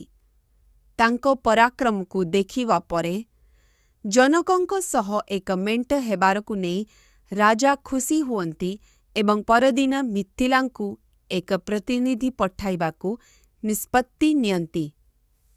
ରାଜା ଦାକାରଥ ବିଦ୍ରୋହରେ ପହଞ୍ଚନ୍ତି ଯେଉଁଠାରେ ରାଜା ଜନକ ତାଙ୍କୁ ସମ୍ମାନର ସହ ସ୍ୱାଗତ କରନ୍ତି। ପରଦିନ ପବିତ୍ର ପୁରୁଷମାନଙ୍କ ସହିତ ଏକ ବଳିଦାନ ଏବଂ ବିବାହ କରିବାକୁ ଜନକ ଦାକାରଥଙ୍କୁ ନିମନ୍ତ୍ରଣ କରନ୍ତି। ଦାକାରଥ ରାଜି ହୁଅନ୍ତି ଏବଂ ଉଭୟ ରାଜା ଆନନ୍ଦ ସହକାରେ ରାତି ବିତାନ୍ତି। ଜନକ ସାଙ୍କାଜାରେ ଥିବା ତାଙ୍କ ଭାଇ କୁଶଧ୍ୱଜଙ୍କୁ ଏକ ବାର୍ତ୍ତା ପଠାଇ ତାଙ୍କୁ ବଳିଦାନ ପାଇଁ ଆସିବାକୁ କହିଥିଲେ। କୁଶଧ୍ୱଜ ପହଞ୍ଚିଲେ ଏବଂ ଜନକ ଅନୁରୋଧ କଲେ ଯେ ସେ ଅଯୋଧ୍ୟାର ରାଜା ଇକ୍ଷ୍ୱାକୁଙ୍କୁ ଏହି ସମାରୋହକୁ ଅନୁରୋଧ। ବଶିଷ୍ଠ ଇକ୍ଷ୍ୱାକୁଙ୍କ ବଂଶର ବଂଶବୃତ୍ତାନ୍ତକୁ ମନୁ ଏବଂ ବ୍ରହ୍ମାଙ୍କ ସହ ଯୋଡ଼ିଛନ୍ତି। ଏହାର ଉଦ୍ଦେଶ୍ୟ ହେଉଛି ଜାନକୀ ବଶିଷ୍ଠଙ୍କୁ ତାଙ୍କ ରାଜକୀୟ ବଂଶର ବର୍ଣ୍ଣନା କରି ତାଙ୍କଠାରୁ ଆରମ୍ଭ କରି ନିଜ ପର୍ଯ୍ୟନ୍ତ ଏକସ୍ୱୈକ୍ରୀଡିର ରାଜାମାନଙ୍କ ରୀତି ତାପରେ ସେ ତାଙ୍କର 2 ଝିଅ ସୀତା ଏବଂ ଉର୍ମିଳାଙ୍କୁ ରାମ ଏବଂ ଲକ୍ଷ୍ମଣଙ୍କୁ ପତ୍ନୀ ଭାବରେ ପ୍ରଦାନ କରିଥିଲେ। ତୃତୀୟା ଦିନରେ ଯେତେବେଳେ ଫାଲ୍ଗୁଣ ଆରୋହଣ କରିବେ ସେତେବେଳେ ସେମାନଙ୍କ ବିବାହ ସମାରୋହ ପାଳନ କରିବାର ବିକ୍ରମିତ୍ର ଏବଂ ବଶିଷ୍ଠ ଜନକଙ୍କୁ ତାଙ୍କ ଝିଅମାନଙ୍କୁ ରାମଙ୍କ ଭାଇ ଭରତ ଏବଂ ଶତ୍ରୁଘ୍ନଙ୍କୁ ବିବାହ କରିବାକୁ କହିଥିଲେ। ଜନକ ରାଜି ହୁଅନ୍ତି। ଏହା ଏକ ଆଶୀର୍ବାଦ ବୋଲି ବିବେଚନା କରି ଯେ ଏହିପରି ଶକ୍ତିଶାଳୀ ଋଷିମାନେ ତାଙ୍କ ପରିବାର ସହିତ ମେଣ୍ଟ କରିବାକୁ ଚାହାନ୍ତି ବିବାହ ଯୋଜନା କରାଯାଏ ଏବଂ ରାଜାମାନେ ରୀତିନୀତି ପାଳନ କରନ୍ତି ଏବଂ ସେମାନଙ୍କ ପୁଅମାନଙ୍କୁ ଉପହାର ରାମଙ୍କ ସମେତ ରାଜା ଦାକାରଥଙ୍କ ପୁତ୍ରମାନେ ରାଜା ଜନକଙ୍କ ଝିଅମାନଙ୍କ ସହିତ ଏକ ବିବାହ ସମାରୋହ ପାଇଁ ମିଥିଲା ପହଞ୍ଚିଥାନ୍ତି। ବଶିଷ୍ଠ ବିବାହ ସହିତ ଏକ ବିବାହ ସମାରୋହ ପାଇଁ ମିଥିଲା ପହଞ୍ଚିଥାନ୍ତି। ବଶିଷ୍ଠ ବିବାହ ଉତ୍ତୀର୍ଣ୍ଣ ରାଜଜ୍ଞମାନେ ମଜ୍ଜାଜନକଙ୍କଠାରୁ ସେମାନେକି ଏବଂ ରାଜାଙ୍କ ଅନୁମତି ଏବଂ ସମସ୍ତ ଚାରି ଦମ୍ପତି ଅଜ୍ଜଳି ବିବାହରେ ପ୍ରବେଶ କରନ୍ତି। ରାଜା ଦଶରଥ ମିଥିଲାଙ୍କ ପ୍ରଭୁ ବୈଦେହଙ୍କ ସହିତ ତାଙ୍କ ରାଜଧାନୀକୁ ଯିବା ପାଇଁ ପ୍ରସ୍ତୁତ ହୁଅନ୍ତି। ରାସ୍ତାରେ ସନ୍ଥ ଏବଂ ପରିଚାରକମାନେ ସେମାନଙ୍କ ସହିତ ଯୋଗ ଦିଅନ୍ତି। ହଠାତ୍ ଏକ ପ୍ରବଳ ପବନ ପ୍ରବାହିତ ହୁଏ, ବିଶୃଙ୍ଖଳା ସୃଷ୍ଟି କରେ, କିନ୍ତୁ ବଶିଷ୍ଠ ରାଜାକୁ ଆଶ୍ୱସ୍ତ କରନ୍ତି ଯେ ଏହା ଶାନ୍ତିର ସଂକେତ। ସେମାନେ ଶୀଘ୍ର ଜଗଦାଗ୍ନିଙ୍କ ଜମଦୂତ ଭକ୍ତିଶାଳୀ ପୁତ୍ର ପରଶୁରାମ ରାମଙ୍କୁ ଆହ୍ୱାନ କରିବା ଏବଂ ତାଙ୍କ ଶକ୍ତି ପରୀକ୍ଷା କରିବା ପାଇଁ ରାଜା ଦାକାରଥଙ୍କ ଦରବାରରେ ପହଞ୍ଚନ୍ତି। ସେ ରାମଙ୍କୁ ଅପାର ଶକ୍ତିର ଏକ ଧନୁ ପ୍ରଦାନ କରନ୍ତି, ଯାହା ପୂର୍ବରୁ ବିଷ୍ଣୁଙ୍କ ମାଲିକାନାରେ ଥିଲା ଏବଂ ଏକ ପ୍ରତିଯୋଗିତାରେ ରୁଦ୍ରଙ୍କୁ ପରାସ୍ତ କରିଥିଲା। ଭାର୍ଗବଙ୍କ ଅପମାନରେ କ୍ରୋଧିତ ହୋଇ ରାମଭୃଗୁଙ୍କ ଧନୁ ଉଠାନ୍ତି ଏବଂ ଶତ୍ରୁ ସହରଗୁଡ଼ିକୁ ଜର୍ଜର କରିବାରେ ସକ୍ଷମ ଏକ ତୀର ନିକ୍ଷେପ କରନ୍ତି। ରାମଙ୍କ କୀର୍ତ୍ତି ଦେଖିବା ପାଇଁ ସ୍ୱର୍ଗୀୟ ଏବଂ ସନ୍ଥମାନେ ଏକାଠି ହୁଅନ୍ତି।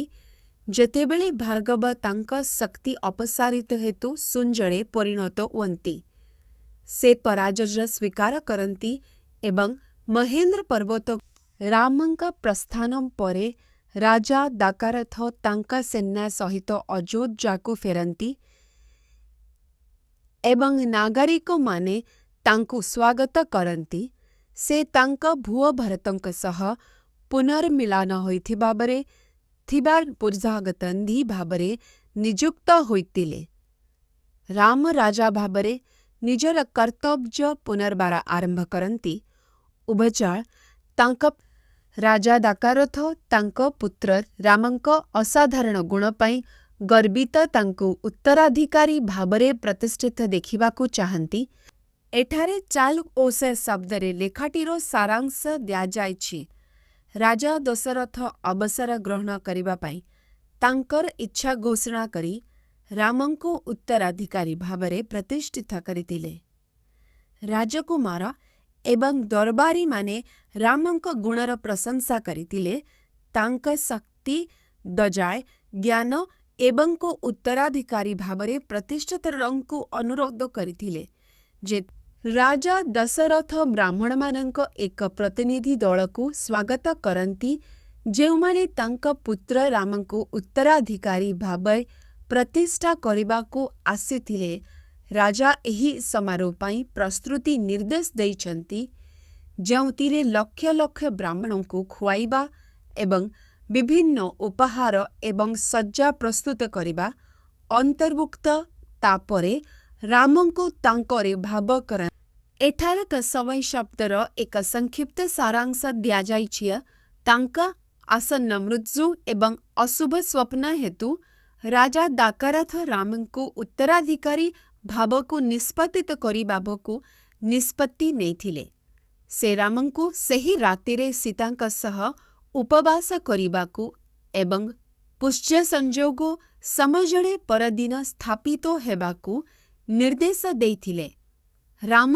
ରାଜା ଦଶରଥ ବଶିଷ୍ଠଙ୍କୁ ରାମଙ୍କୁ ଉତ୍ତରାଧିକାରୀ ରୂପେ ପ୍ରସ୍ତୁତ କରିବା ପାଇଁ ଡାକନ୍ତି। ବଶିଷ୍ଠ ରାମଙ୍କ ବାସଭବନକୁ ପ୍ରସ୍ତୁତ କରିବା ପାଇଁ ଡାକନ୍ତି।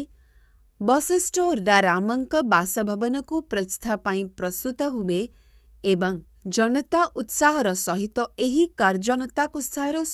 ଏହି କାର୍ଯ୍ୟକ୍ରମକୁ ଅପେକ୍ଷା କରନ୍ତି।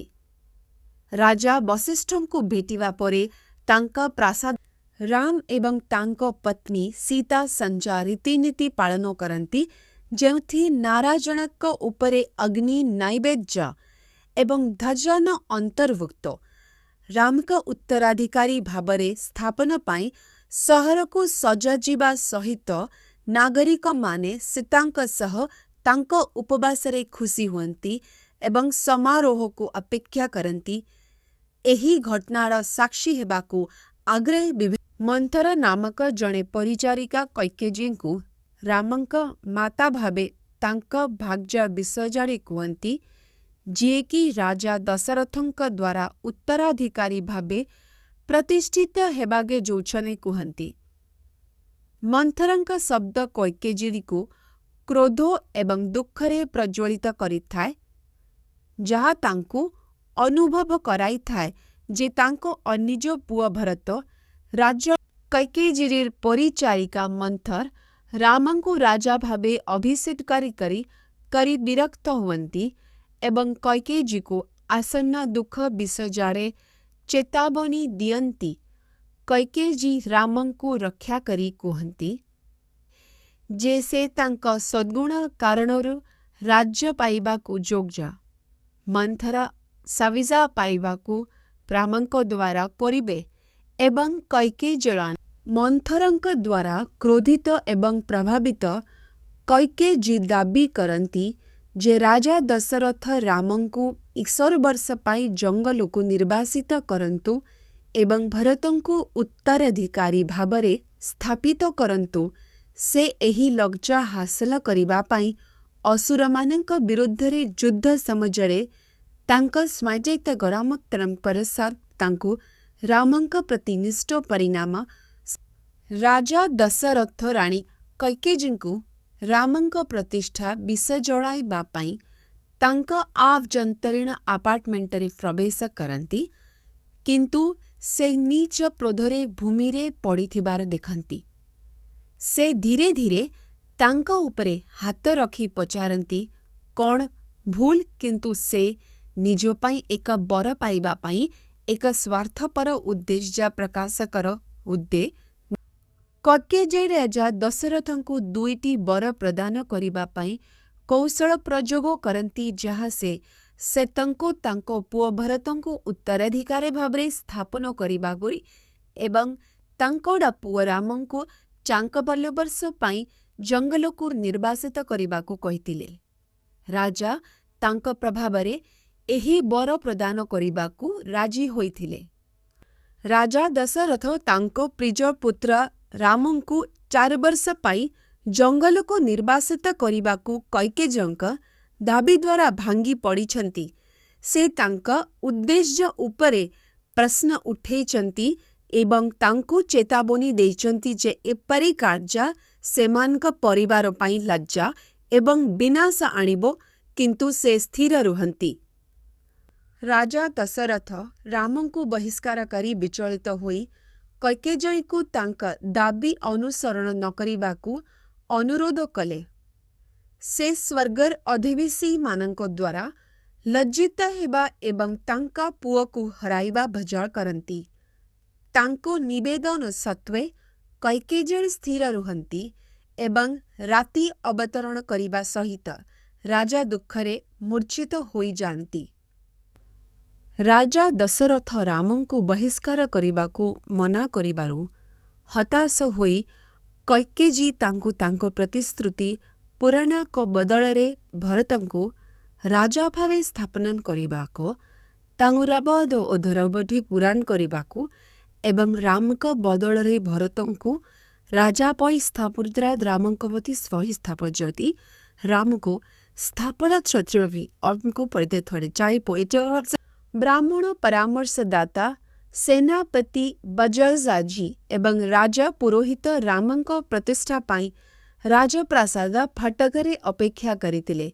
सारथी सुमंत्र राजप्रासादारे समानको सभाको आनिबे। एही समजरे सोईथिबा राजा दशरथ को जागृत करिबा पाई सुमंत्र राजप्रासाद भितरकू प्रवेश करितिले। सुमंत्र रामंक अपार्टमेंटरे पहुंची तांकू जणाइले जे तांक पिता एवं कैकेयी तांकू जणाइले जे तांक पिता एवं कैकेयी जेटांक देठिवाका प्रस्थान करंती जेउटार भावरे प्रतिष्ठित हेबे। जनता रामंक विदा देखिबा पाई एकाठी हुवंती, फूल वर्षा करंती एवं तांकर प्रशंसा गान करंती। रास्तारे लोकमा ବନ୍ଧୁମାନଙ୍କ ସହ ଆନନ୍ଦରେ ରାମ ଏକ ସୁସଜ୍ଜିତ ରଥରେ ସହରକୁ ପ୍ରବେଶ କରନ୍ତି।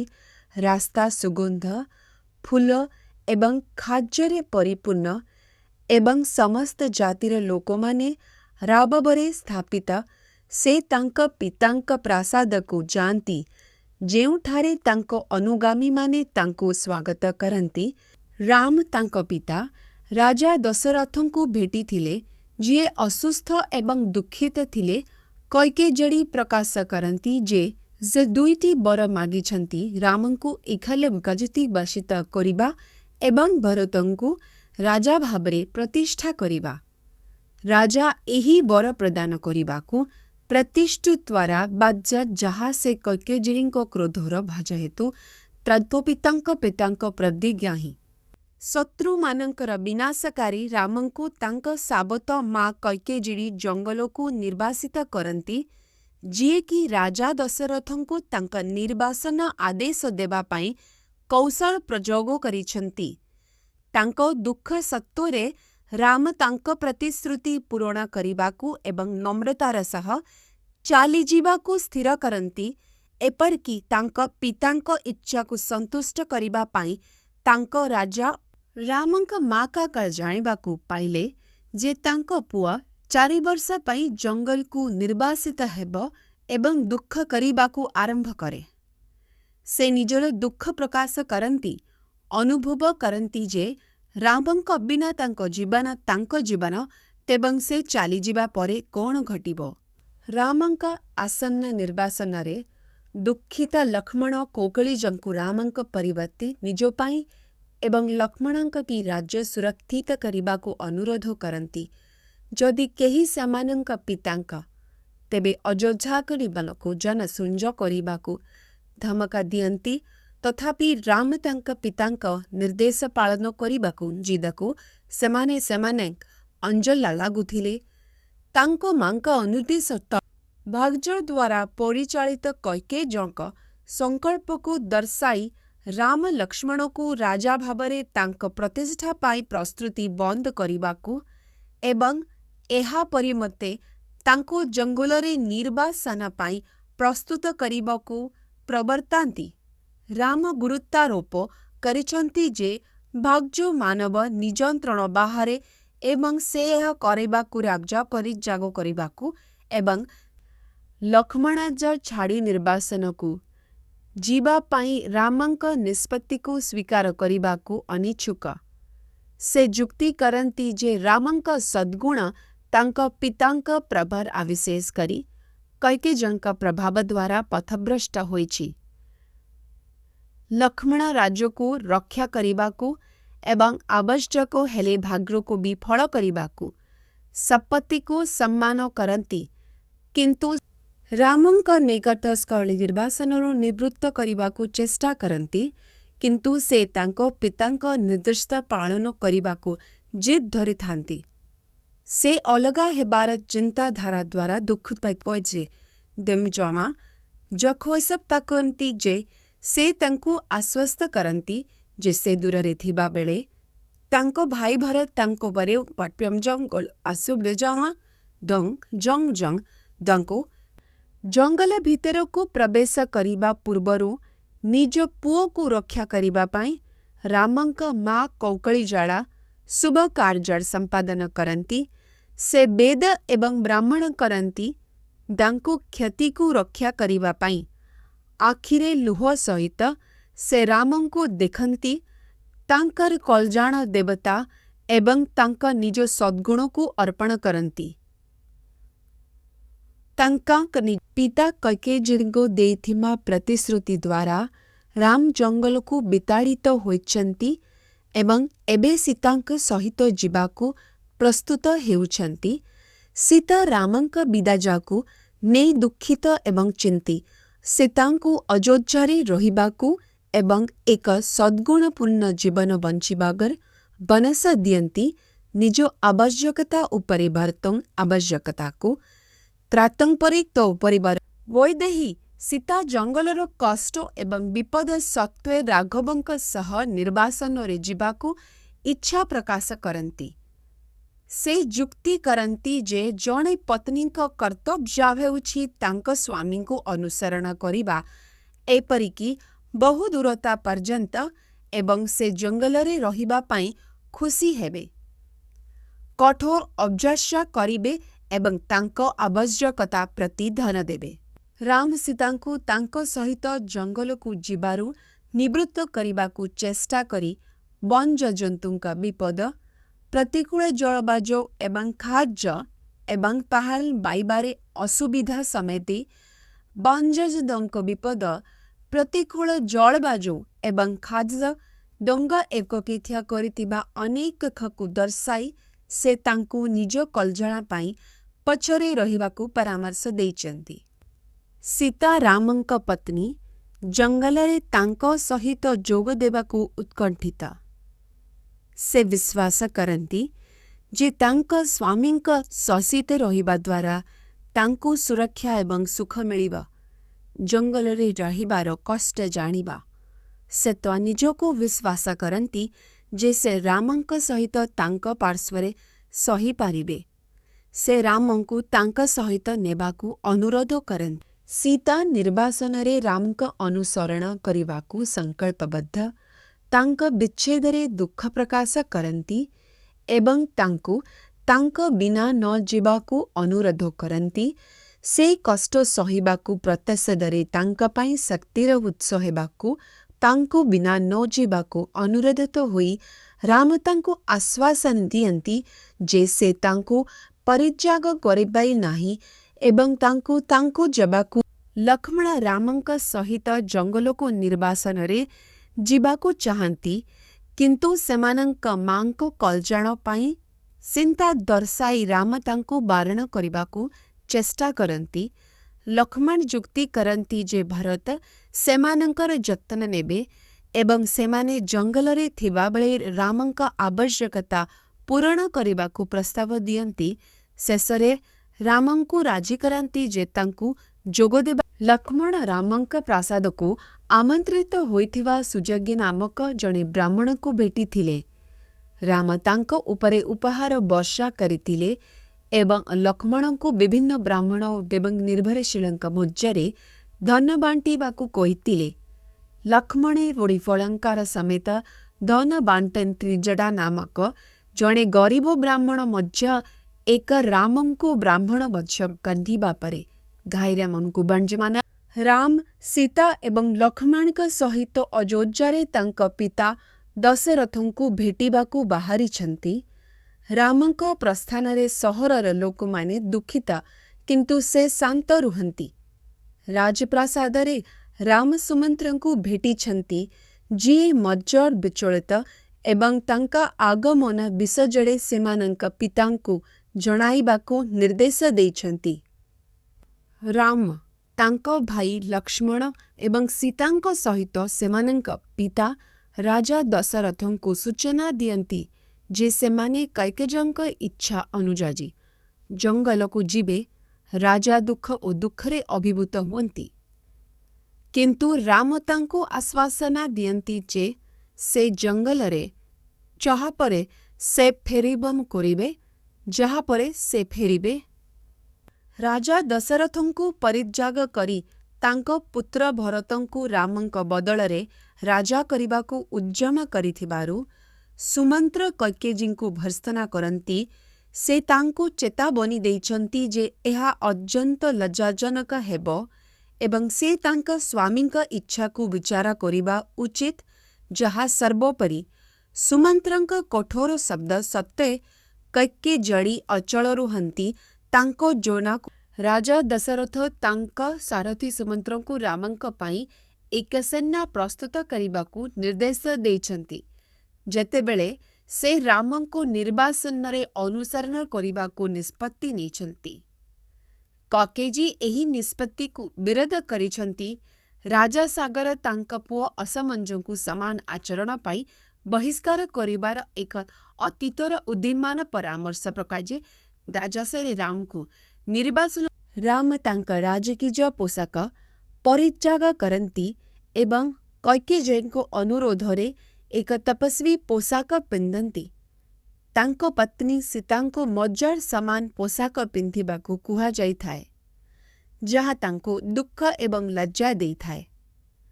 ଗୁରୁ ବଶିଷ୍ଠ ମଧ୍ୟସ୍ଥତା କରନ୍ତି, କୈକେୟୀଙ୍କୁ ପରାମର୍ଶ ଦିଅନ୍ତି ଯେ ରାମଙ୍କୁ ସୀତାଙ୍କ ସହ ଜଙ୍ଗଲକୁ ଯିବାକୁ ଅନୁମତି ଦିଆଯିବା। ସୀତା ଯେତେବେଳେ ସନ୍ନ୍ୟାସୀ ଛଦ୍ମବେଶ ଧାରଣ କରନ୍ତି, ସେତେବେଳେ ରାମଙ୍କ ପିତା ରାଜା ଦଶରଥ କ୍ରୋଧିତ ହୁଅନ୍ତି। ସେ ଜୀବନ, ସଦ୍ଗୁଣ ଏବଂ ଖଜାତି ପ୍ରତି ସମସ୍ତ ସମ୍ମାନ ପରିତ୍ୟାଗ କରନ୍ତି ଏବଂ ରାମଙ୍କୁ ଆରାମରେ ଜଙ୍ଗଲକୁ ନିର୍ବାସିତ କରିବାକୁ ଅନୁରୋଧ କରିଥିବାରୁ ତାଙ୍କ ପତ୍ନୀ କୈକେୟୀଙ୍କୁ ଭର୍ତ୍ସନା କରି ସେ ସର୍ବନିମ୍ନ ଖର୍ଚ୍ଚ ସହିତ ତାଙ୍କ ସହିତ ରାଜା ଦଶରଥ ଦୁଃଖରେ ଅଭିଭୂତ ହୋଇ ଅନୁଭବ କଲେ ଯେ ରାମଙ୍କ ନିର୍ବାସନ ତାଙ୍କ ଅତୀତ ଅପରାଧ ପାଇଁ ଦଣ୍ଡ।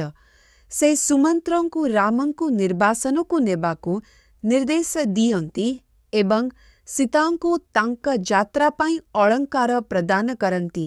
ଏହି ସମୟରେ କୌଶଲ୍ୟା ସୀତାଙ୍କୁ ରାମଙ୍କ ପ୍ରତି ବିଶ୍ୱସ୍ତ ରହିବାକୁ ଉତ୍ସାହିତ କରନ୍ତି ଏବଂ ରାଜାଙ୍କ ପତ୍ନୀମାନେ ତାଙ୍କଠାରୁ ରାମ, ସୀତା ଏବଂ ଲକ୍ଷ୍ମଣ ଚଲାବର୍ଷ ନିର୍ବାସନ ଯାତ୍ରା ଆରମ୍ଭ କରିବା ପୂର୍ବରୁ ଅଯୋଧ୍ୟାରେ ରାମଙ୍କ ମାତା କୌଶଲ୍ୟାଙ୍କ ସମେତ ସେମାନଙ୍କ ପରିବାର ସଦସ୍ୟଙ୍କୁ ବିଦାୟ ଦେଇଥିଲେ। ଲୋକମାନେ ରାଘବଙ୍କ ବିଦାୟରେ ଶୋକ ପାଳନ କରୁଥିବା ବେଳେ ସହର ବିଶୃଙ୍ଖଳାରେ ପରିଣତ ହୋଇଥିଲା, ଏପରିକି ରାଜା ଦଶରଥ ମଧ୍ୟ ଦୁଃଖରେ ମୂର୍ଚ୍ଛିତ ହୋଇଯାଇଥିଲେ। ଅଯୋଧ୍ୟା ରାଣୀମାନେ ରାମ ଜଙ୍ଗଲକୁ ଯିବା ପାଇଁ ଦୁଃଖ ପ୍ରକାଶ କରନ୍ତି, ସହରକୁ ଦୁଃଖରେ ଆଘାତ କରନ୍ତି। ପୃଥିବୀ ନିଜେ ପ୍ରଭାବିତ ହୋଇଥିବା ପରି ମନେ ହୁଏ। ସୂର୍ଯ୍ୟ, ଚନ୍ଦ୍ର ଏବଂ ତାରା ପର୍ଦ୍ଦାଫାଶ ହୋଇଛି ଏବଂ ଏପରିକି ପ୍ରାକୃତିକ ବର୍ଜ୍ୟାବସ୍ଥା ମଧ୍ୟ ବାଜ୍ୟାବାହତ ହୋଇଛି। ଲୋକମାନେ ସେମାନଙ୍କର ଦୈନନ୍ଦିନ ଜୀବନ ପରିତ୍ୟାଗ କରନ୍ତି, କେବଳ ରାମଙ୍କୁ ସ୍ମରଣ କରି। କୈକେୟୀଙ୍କ ଦାବି ଅନୁଯାୟୀ ତାଙ୍କ ପୁଅ ରାମ ଜଙ୍ଗଲକୁ ଚାଲିଯାଇଛନ୍ତି ବୋଲି ଜାଣିବା ପରେ ରାଜା ଦଶରଥ ଦୁଃଖିତ ହୁଅନ୍ତି। ସେ କୈକେୟୀଙ୍କୁ ପରିତ୍ୟାଗ କରନ୍ତି ଏବଂ ତାଙ୍କ ହସ୍ତକ୍ଷେପ ବିନା ତାଙ୍କ ଅନ୍ତିମ ସଂସ୍କାର କରିବାକୁ ନିର୍ଦ୍ଦେଶ ଦିଅନ୍ତି। ରାଜାଙ୍କ ଦୁଃଖ ଅତ୍ୟଧିକ ହୋଇଥାଏ କାରଣ ସେ ରାମଙ୍କୁ ମନେ ପକାନ୍ତି। ତାଙ୍କୁ ମରୁଭୂମିରେ ସଂଘର୍ଷରେ କାକର୍ଯ୍ୟ ତାଙ୍କ ପୁଅ ରାମଙ୍କ ଜଙ୍ଗଲକୁ ନିର୍ବାସନରେ ଦୁଃଖ ପ୍ରକାଶ କରନ୍ତି। କୈକେୟୀ ଶକ୍ତିଶାଳୀ ଏବଂ ବିପଦପୂର୍ଣ୍ଣ ହୋଇଯିବେ ବୋଲି ଭଜା କରନ୍ତି। ସେ ଆଶା କରନ୍ତି ଯେ ସୀତା ଏବଂ ଲକ୍ଷ୍ମଣଙ୍କ ସହ ତାଙ୍କର ପ୍ରତ୍ୟାବର୍ତ୍ତନ ଅଯୋଧ୍ୟା ଏବଂ ଏହାର ଲୋକଙ୍କ ପାଇଁ ଖୁସି ଆଣିଥାଏ, କିନ୍ତୁ ସେମାନଙ୍କ ବିଚ୍ଛେଦରେ ଦୁଃଖରେ ଗ୍ରାସ ହୋଇଯାଏ। ସୁମିତ୍ରା କୈକେୟୀଙ୍କୁ ସାନ୍ତ୍ୱନା ଦିଅନ୍ତି, ତାଙ୍କୁ ଆଶ୍ୱାସନା ଦିଅନ୍ତି ଯେ ରାମ ତାଙ୍କ ଶପଥ ପୂରଣ କରିବେ ଏବଂ ରାଜା ଭାବରେ ଅଯୋଧ୍ୟାକୁ ଫେରିବେ। ସେ ରାମଙ୍କ ଗୁଣର ପ୍ରଶଂସା କରି କୁହନ୍ତି ଯେ ସେ ଅପରାଜୟ ଜଡ଼ ଏବଂ ରାଜ୍ୟରେ ସମୃଦ୍ଧି ଆଣିବେ। ସୁମିତ୍ରା କୈକେୟୀଙ୍କୁ ରାମଙ୍କ ସଦ୍ଗୁଣ ଉପରେବାକୁ ଖୁସି ଏବଂ ପ୍ରତିଶ୍ରୁତି ଦିଅନ୍ତି ଯେ ଶୀଘ୍ର ତାଙ୍କୁ ରାମ, ସୀତା ଏବଂ ଲକ୍ଷ୍ମଣଙ୍କ ସହିତ ନିର୍ବାସିତ ହେବା ପରେ ଜଙ୍ଗଲକୁ ଯାଉଛନ୍ତି। ବୟସ୍କ ବ୍ରାହ୍ମଣଙ୍କ ସମେତ ଅଯୋଧ୍ୟାର ଲୋକମାନେ ତାଙ୍କୁ ଅନୁସରଣ କରନ୍ତି ଏବଂ ତାଙ୍କୁ ନ ଯିବାକୁ ଅନୁରୋଧ କରି ପ୍ରଭାବିତ ହୁଅନ୍ତି ଏବଂ ସେମାନଙ୍କଠାରୁ ଅଲଗା ହେବାର ଚିନ୍ତା ସହିବାକୁ ଅସମର୍ଥ ହୋଇ ପାଦରେ ଚାଲିବା ପାଇଁ ନିଷ୍ପତ୍ତି ନିଅନ୍ତି। ରାମ ଏବଂ ସୀତା ତାମସା ନଦୀ କୂଳରେ ନିର୍ବାସନରେ ସେମାନଙ୍କର ପ୍ରଥମ ରାତି ବିତାଇଥିଲେ। ପରଦିନ ସକାଳେ ରାମ ଯିବାକୁ ଚାହୁଁଥିଲେ, କିନ୍ତୁ ପ୍ରକୃତରେ ଜଙ୍ଗଲ ଆଡ଼କୁ ଯିବାବେଳେ ଉତ୍ତରକୁ ଯିବାର ଅଭିନୟ କରି ଅଯୋଧ୍ୟାର ନାଗରିକମାନଙ୍କୁ ପ୍ରତାରଣା କରିବାକୁ ନିଷ୍ପତ୍ତି ନେଇଥିଲେ। ସେ ତାଙ୍କ ସାରଥୀ ସୁମନ୍ତ୍ରଙ୍କୁ ସେମାନଙ୍କ ପଛକୁ ରାଘବ ରାମ ନିର୍ବାସନରେ ଯିବା ପରେ ଅଯୋଧ୍ୟାର ନାଗରିକମାନେ ଧ୍ୱଂସ ହୋଇଯାଇଥିଲେ।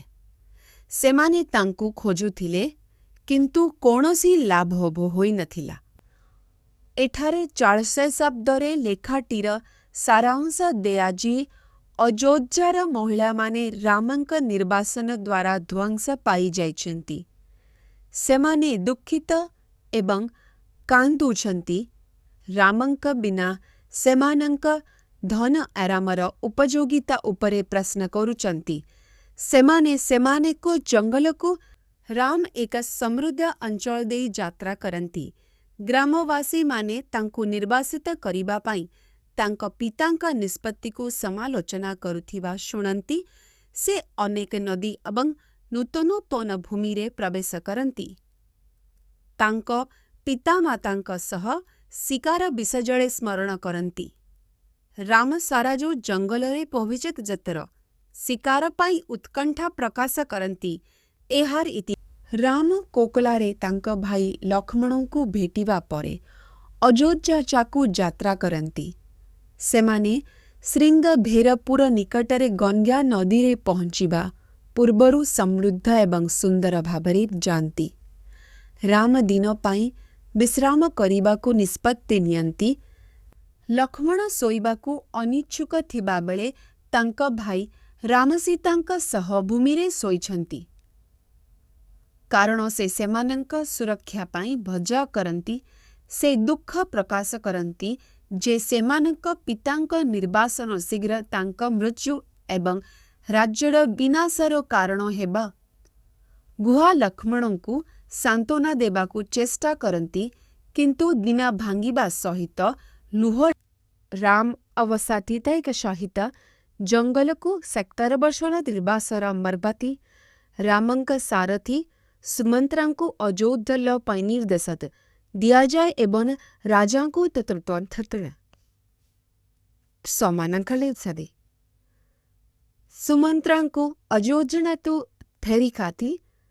ରାମ ତାଙ୍କର ଜୈତୁ ଚୈରାଜ ଗଙ୍ଗାର କାଜାକୁ ସାନାଗ ରାଜାଟି ରାମ ଲକ୍ଷ୍ମଣଙ୍କୁ ତାଙ୍କର ନିର୍ବାସନ ଏବଂ ସେମାନଙ୍କ ପରିବାର ପାଇଁ ପ୍ରେମ ବିଷୟରେ ସମ୍ବୋଧନ କରନ୍ତି। ସେ ଭଜଳ କରନ୍ତି ଯେ କୈକେୟୀଙ୍କ ପ୍ରଭାବ ତାଙ୍କ ମା କୌଶଳୀଙ୍କ ପାଇଁ ଅଧିକ ଯନ୍ତ୍ରଣା ସୃଷ୍ଟି କରିବ ଏବଂ ସେ ଚିନ୍ତା କରନ୍ତି ଯେ ସେ ବୃଦ୍ଧାବସ୍ଥାରେ ତାଙ୍କୁ ପରିତ୍ୟାଗ କରିଛନ୍ତି।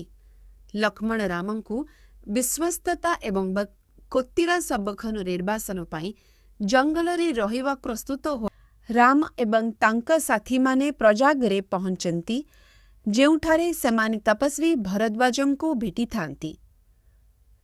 ରାମଙ୍କୁ ଭେଟିବା ପରେ ଭରଦ୍ୱାଜ ସେମାନଙ୍କୁ ଆତିଥ୍ୟ ପ୍ରଦାନ କରନ୍ତି ଏବଂ ସେମାନଙ୍କୁ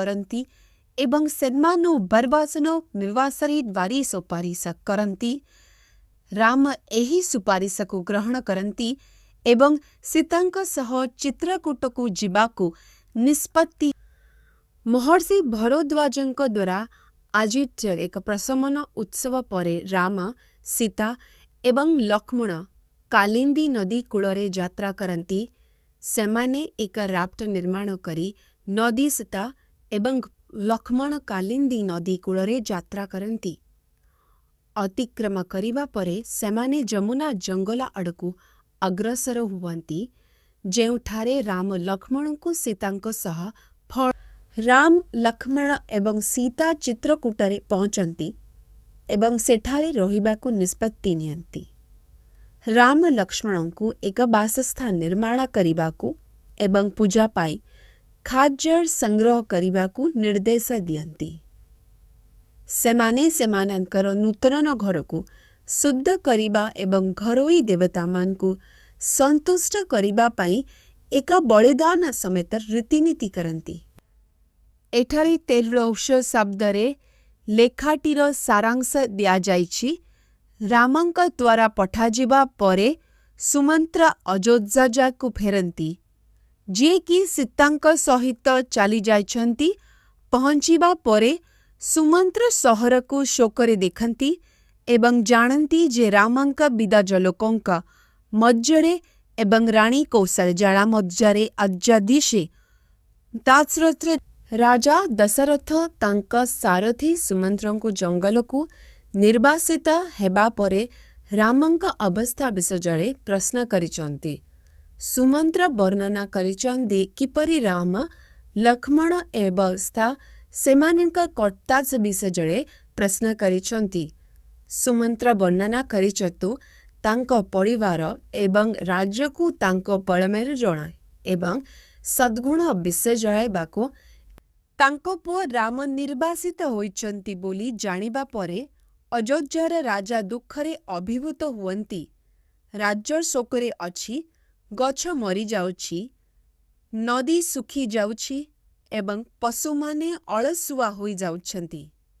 ରାଜା ବିଚଳିତ ହୋଇଯାଆନ୍ତି, ରାମଙ୍କ ବିଯୋଗରେ ଶୋକ କରନ୍ତି ଏବଂ ତାଙ୍କ ବିନା ବଞ୍ଚିବାର ଚିନ୍ତା ସହିବାକୁ ଅସମର୍ଥ ହୁଅନ୍ତି। ଶେଷରେ କାକଳଜା ଦୁଃଖରେ ଅଭିଭୂତ ହୋଇ ରଥଚାଳକଙ୍କୁ ଜଙ୍ଗଲସ୍ଥିତ ରାମଙ୍କ ସ୍ଥାନକୁ ନେଇଯିବା ପାଇଁ ଅନୁରୋଧ କଲେ।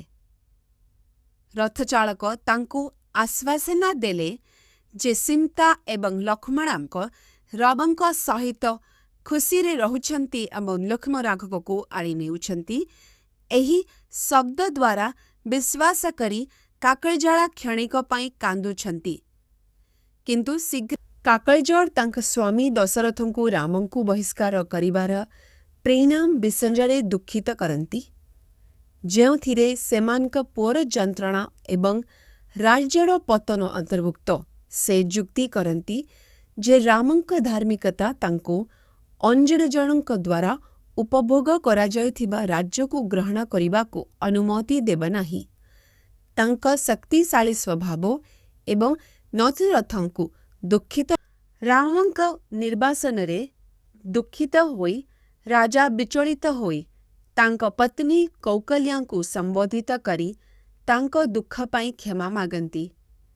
ସେ ତାଙ୍କୁ କ୍ଷମା କରି ବୁଝାନ୍ତି ଯେ ଜଣେ ମହିଳା କର୍ତ୍ତବ୍ୟ ହେଉଛି ତାଙ୍କ ସ୍ୱାମୀଙ୍କ ପ୍ରତି ସମର୍ପିତ ଜଡ଼ିତ ଅନୁମତି ଦେଇଥାଏ। ରାଜା ଦଶରଥ ଦୁଃଖରେ ଅଭିଭୂତ ହୁଅନ୍ତି ଯେତେବେଳେ ସେ ମନେ ପକାନ୍ତି ଯେ ସେ ଭୁଲବଶତଃ ଜଣେ ଫରେଷ୍ଟରଙ୍କୁ ହତ୍ୟା କରିଥିଲେ ଯିଏ ତାଙ୍କ ପିତାମାତାଙ୍କ ପାଇଁ ପାଣି ଆଣିବାକୁ ଆସିଥିଲେ। ରାଜା ତୀର ବାହାର କରନ୍ତି, କିନ୍ତୁ ତପସ୍ୱୀ ଏହାର କିଛି ସମୟ ପରେ ମୃତ୍ୟୁବରଣ କରନ୍ତି। ରାଜା ଦଶରଥ ତାଙ୍କ ଚିନ୍ତାହୀନକୁ ହୃଦୟରେ ଶୋକ ପ୍ରକାଶ କରନ୍ତି। ରାଜା ଦଶରଥ ତାଙ୍କ ପୁଅ ରାମଙ୍କ ନିର୍ବାସନ ପାଇଁ ଦୁଃଖରେ ଅଭିଭୂତ। ଭୁଲରେ ଜଣେ ତପସ୍ୱୀଙ୍କୁ ହତ୍ୟା କରିବା ଏବଂ ପ୍ରେମର ସମ୍ମୁଖୀନ ହେବାର ଏକ ଫ୍ଲାଶବ୍ୟାକ୍ ସ୍ମୃତି ଅଛି। ତପସ୍ୱୀ ତାଙ୍କୁ ତାଙ୍କ ପୁଅ ପାଇଁ ଦୁଃଖରେ ମୃତ୍ୟୁବରଣ କରିବାକୁ ଅଭିଶାପ ଦିଅନ୍ତି, ଯାହା ଶେଷରେ ରାଜା ଦଶରଥଙ୍କ ମୃତ୍ୟୁରେ ପରିଣତ ହୁଏ। ସେ ରାମଙ୍କୁ ପୁନର୍ବାର ଦେଖିବାକୁ ରାଜଦରବାର ସକାଳ ପର୍ଯ୍ୟନ୍ତ ସଙ୍ଗୀତ, ନୃତ୍ୟ ଏବଂ ଉତ୍ସବରେ ପରିପୂର୍ଣ୍ଣ ଥିଲା। ଯେତେବେଳେ ସମ୍ରାଟଙ୍କ ପ୍ରତୀକ୍ଷା କରୁଥିବା ମହିଳା ଜାଣିବାକୁ ପାଇଲେ ଯେ ସେ ମୃତ୍ୟୁବରଣ କରିଛନ୍ତି, ଦୁଃଖରେ ପରାସ୍ତ ହୋଇ ସେମାନେ ଅନିୟନ୍ତ୍ରିତ ଭାବରେ କାନ୍ଦିଥିଲେ। ଅନ୍ୟ ପତ୍ନୀ ଏବଂ ପରିଚାରକମାନଙ୍କ ସହିତ ଯୋଗ ଦେଇଥିଲେ। ରାଜପ୍ରାସାଦକୁ ଦୁଃଖ ଏବଂ ଶୋକରେ ଭର୍ତ୍ତି କରି କୈକେୟୀର ନିଷ୍ଠୁରତା ରାଜା ଦଶରଥଙ୍କ ସ୍ୱର୍ଗାରୋହଣ ଏବଂ ରାମଙ୍କ ନିର୍ବାସନର କାରଣ ହୋଇଛି। କୈକେୟୀ ରାଘବ ରାଜବଂଶକୁ ଧ୍ୱଂସ କରିଥିବା ଅଭିଯୋଗ କରି କୌଶଳୀ ହୃଦୟ ଭାଙ୍ଗିଛନ୍ତି।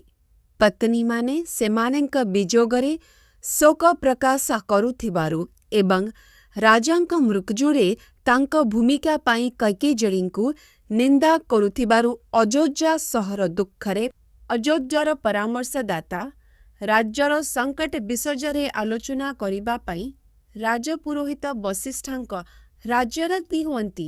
ରାଜାଙ୍କ ବିନା ସେମାନେ ଯୁକ୍ତି କରନ୍ତି, ସାମାଜିକ ବ୍ୟବସ୍ଥା ଭାଙ୍ଗିଯାଏ ଏବଂ ବିଶୃଙ୍ଖଳା ସୃଷ୍ଟି ହୁଏ।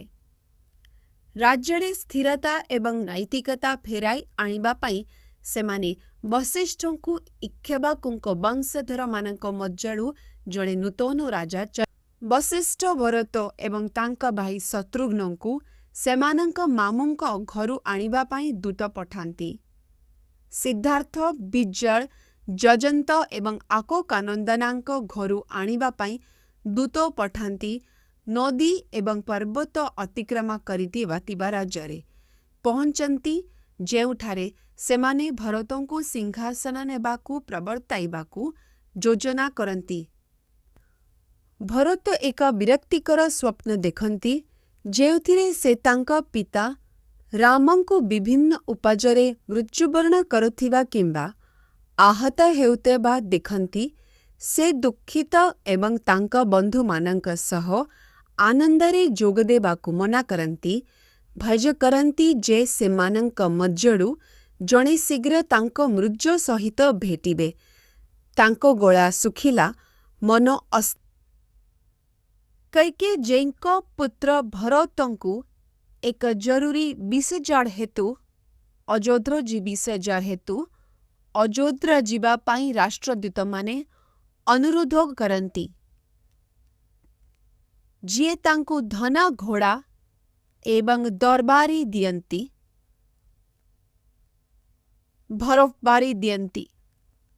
ଭରତ ଶତ୍ରୁଘ୍ନଙ୍କ ସହ ବାହାରିଛନ୍ତି। ରାମଙ୍କ ପୁତ୍ର ଭରତ ଏକ ଦୀର୍ଘ ଯାତ୍ରା ପରେ ଅଯୋଧ୍ୟାକୁ ଫେରନ୍ତି।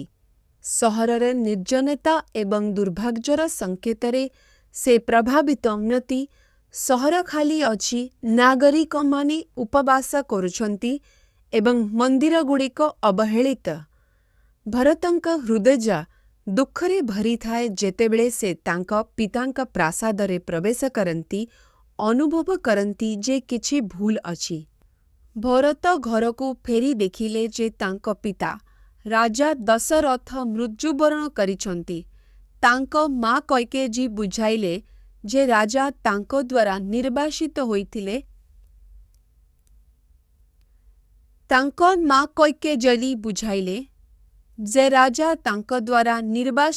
ତାଙ୍କ ପିତା ଅନ୍ତିମ ମୁହୂର୍ତ୍ତ ବିଷୟରେ ତାଙ୍କୁ କାହିଁକି ଅବଗତ କରାଯାଇନଥିଲା ତାହା ଜାଣିବାକୁ ଏଠାରେ ତାଓଜିରାଇ ଶବ୍ଦର ଏକ ସଂକ୍ଷିପ୍ତ ସାରାଂଶ ଦିଆଯାଇଛି।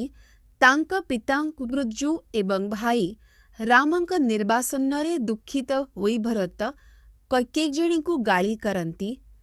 ତାଙ୍କ ସ୍ୱାର୍ଥପର ଇଚ୍ଛା ଦ୍ୱାରା ପରିବାରରେ ବିନାଶ ଆଣିଥିବା ଅଭିଯୋଗ କରନ୍ତି। ସେ କୈକେୟୀଙ୍କ ଇଚ୍ଛା ପୂରଣ କରିବା ଏବଂ ନିଜେ ରାଜା ହେବା ପରିବର୍ତ୍ତେ ରାମଙ୍କ ନିର୍ବାସନରେ ତାଙ୍କ ଭୂମିକା ଏବଂ ତାଙ୍କ ନିଜ ଭାଗ୍ୟ ପାଇଁ ଭରତ ତାଙ୍କ ମା କୈକେୟୀଙ୍କୁ ନିନ୍ଦା କରନ୍ତି। ସେ ତାଙ୍କ ପରିବାର ଏବଂ ସେମାନଙ୍କ ପରିବାରକୁ ଲଜ୍ଜିତ କରିଥିବା ଅଭିଯୋଗ କରନ୍ତି। ଭରତ ତାଙ୍କ ପିତା ଏବଂ ଭାଇଙ୍କ ପ୍ରତି ତାଙ୍କ କର୍ତ୍ତବ୍ୟ ପାଳନ କରିବାକୁ ଶପଥ ନେଇଥିଲେ। କୈକେୟୀଙ୍କୁ ଅଗ୍ନିରେ ପ୍ରବେଶ କରି କିମ୍ବା ଜଙ୍ଗଲରେ ବୁଡ଼ ପକାଇ ଯନ୍ତ୍ରଣା ଭୋଗୁଥିବା ରାମଙ୍କ ନିର୍ବାସନ ଦ୍ୱାରା ଧ୍ୱଂସ ପାଇଯାଇଥିବା ତାଙ୍କ ମା କୈକେୟୀଙ୍କୁ ଭରତ ଭେଟିଥିଲେ।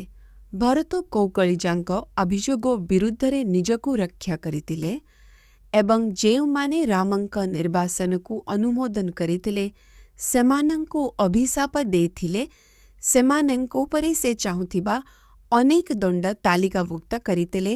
ଶେଷରେ ଦୁଃଖରେ ଅଭିଭୂତ ହୋଇ ଭରତ ତଳେ ପଡ଼ିଯାଇଥିଲେ। ଭରତ ଦୁଃଖରେ ତାଙ୍କ ପିତାଙ୍କ ମୃତ୍ୟୁରେ ଶୋକ ପ୍ରକାଶ କରନ୍ତି।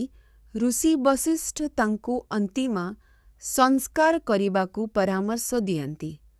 ଭରତ ତାଙ୍କ ନିର୍ଦ୍ଦେଶ ପାଳନ କରନ୍ତି ଏବଂ ରୀତିନୀତି ଅତ୍ୟନ୍ତ ଗମ୍ଭୀରତାର ସହ ପାଳନ କରାଯାଏ। ରାଜାଙ୍କ ଶବ ଦାହ କରାଯାଏ ଏବଂ ତାଙ୍କ ପତ୍ନୀ ଏବଂ ପରିଚାରକମାନେ ପ୍ରାଚୀନ ପରମ୍ପରା ଅନୁଯାୟୀ ଶବଦାହ ପରେ ଭରତ ତାଙ୍କ ପିତାଙ୍କ ବିଯୋଗରେ ଶୋକ ପ୍ରକାଶ କରନ୍ତି ଏବଂ ମାର୍ଗଦର୍ଶନ ପାଇଁ ପ୍ରାର୍ଥନା କରନ୍ତି। ବଶିଷ୍ଠ ତାଙ୍କ ପିତାଙ୍କ ଅସ୍ଥି ସଂଗ୍ରହ କରି ଏହି ରୀତିନୀତି ସମ୍ପୂର୍ଣ୍ଣ କରିବାକୁ ମନେ ପକାନ୍ତି। ଶତ୍ରୁଘ୍ନ ମଧ୍ୟ ଭାଙ୍ଗି ପଡ଼ନ୍ତି, କିନ୍ତୁ ଜନ୍ମ ଏବଂ ମୃତ୍ୟୁର ଅନିବାର୍ଯ୍ୟତା ଉପରେ ଚନ୍ଦ୍ରଙ୍କ ଶବ୍ଦ ଏଠାରେ ତାଫସୀର ଶବ୍ଦରେ ଲେଖାଟିର ସାରାଂଶ ଦିଆଯାଇଛି। ରାମଙ୍କ ନିର୍ବାସନରେ ଦୁଃଖିତ ହୋଇ ଭରତ ତାଙ୍କ ଭାଇ ଶତ୍ରୁଘ୍ନଙ୍କ ସମର୍ଥି ଦିବା ସନରେ ଦୁଃଖିତ ହୋଇ ଭରତ ଚିଦେଇ ଉପସ୍ଥିତ ହେବା ପରେ କ୍ରୋଧିତ ହୁଅନ୍ତି। ଶତ୍ରୁଘ୍ନ ତାଙ୍କୁ ଆକ୍ରମଣ କରନ୍ତି, କିନ୍ତୁ ଭରତ ହସ୍ତକ୍ଷେପ କରିବା ପରେ ତାଙ୍କ ଜୀବନ ବଞ୍ଚାନ୍ତି। ଜଣେ ପିତାଙ୍କ ମୃତ୍ୟୁ ପରେ ଭରତଙ୍କୁ ସିଂହାସନ ପ୍ରଦାନ କରାଯାଏ, କିନ୍ତୁ ସେ ମନା କରିଦିଅନ୍ତି। ତାଙ୍କ ବଡ଼ ଭାଇ ରାମଙ୍କୁ ରାଜା ହେବାକୁ ଜିଦ୍ ଧରି ସେ ରାମଙ୍କୁ ନିର୍ବାସନରୁ ଫେରାଇ ଆଣିବା ଏବଂ ତାଙ୍କ ସ୍ଥାନରେ ଶାସନ କରିବା ପାଇଁ ଶପଥ କରନ୍ତି। ପରାମର୍ଶଦାତା ଏବଂ ଦରବାରୀଙ୍କ ଠାରୁ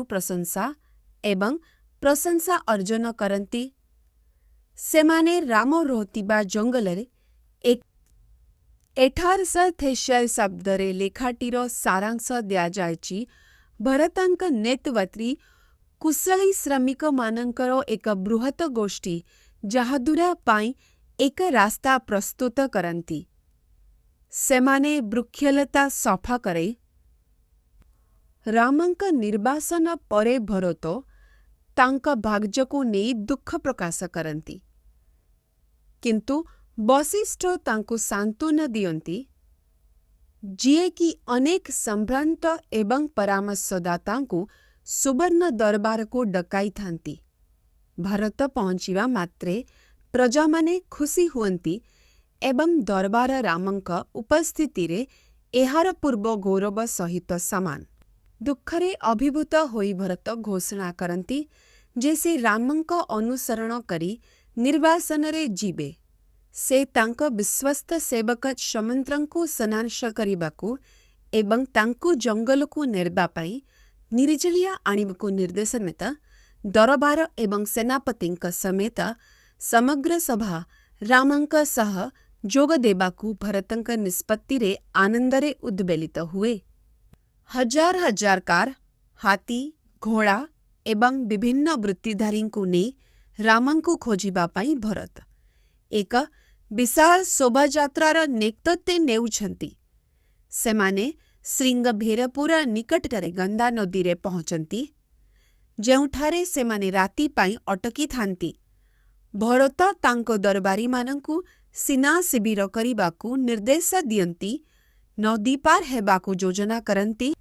ଏକ ବଡ଼ ସେନା ସହିତ ଭରତଙ୍କ ଆଗମନକୁ ଅନୁମାନ କରି ନିଷାଦ ରାଜା ଗୁହା ଗଙ୍ଗା ନଦୀ ସେତେ କରିବା ପାଇଁ ତାଙ୍କ ସୈନ୍ୟବାହିନୀକୁ ପ୍ରସ୍ତୁତ କରନ୍ତି।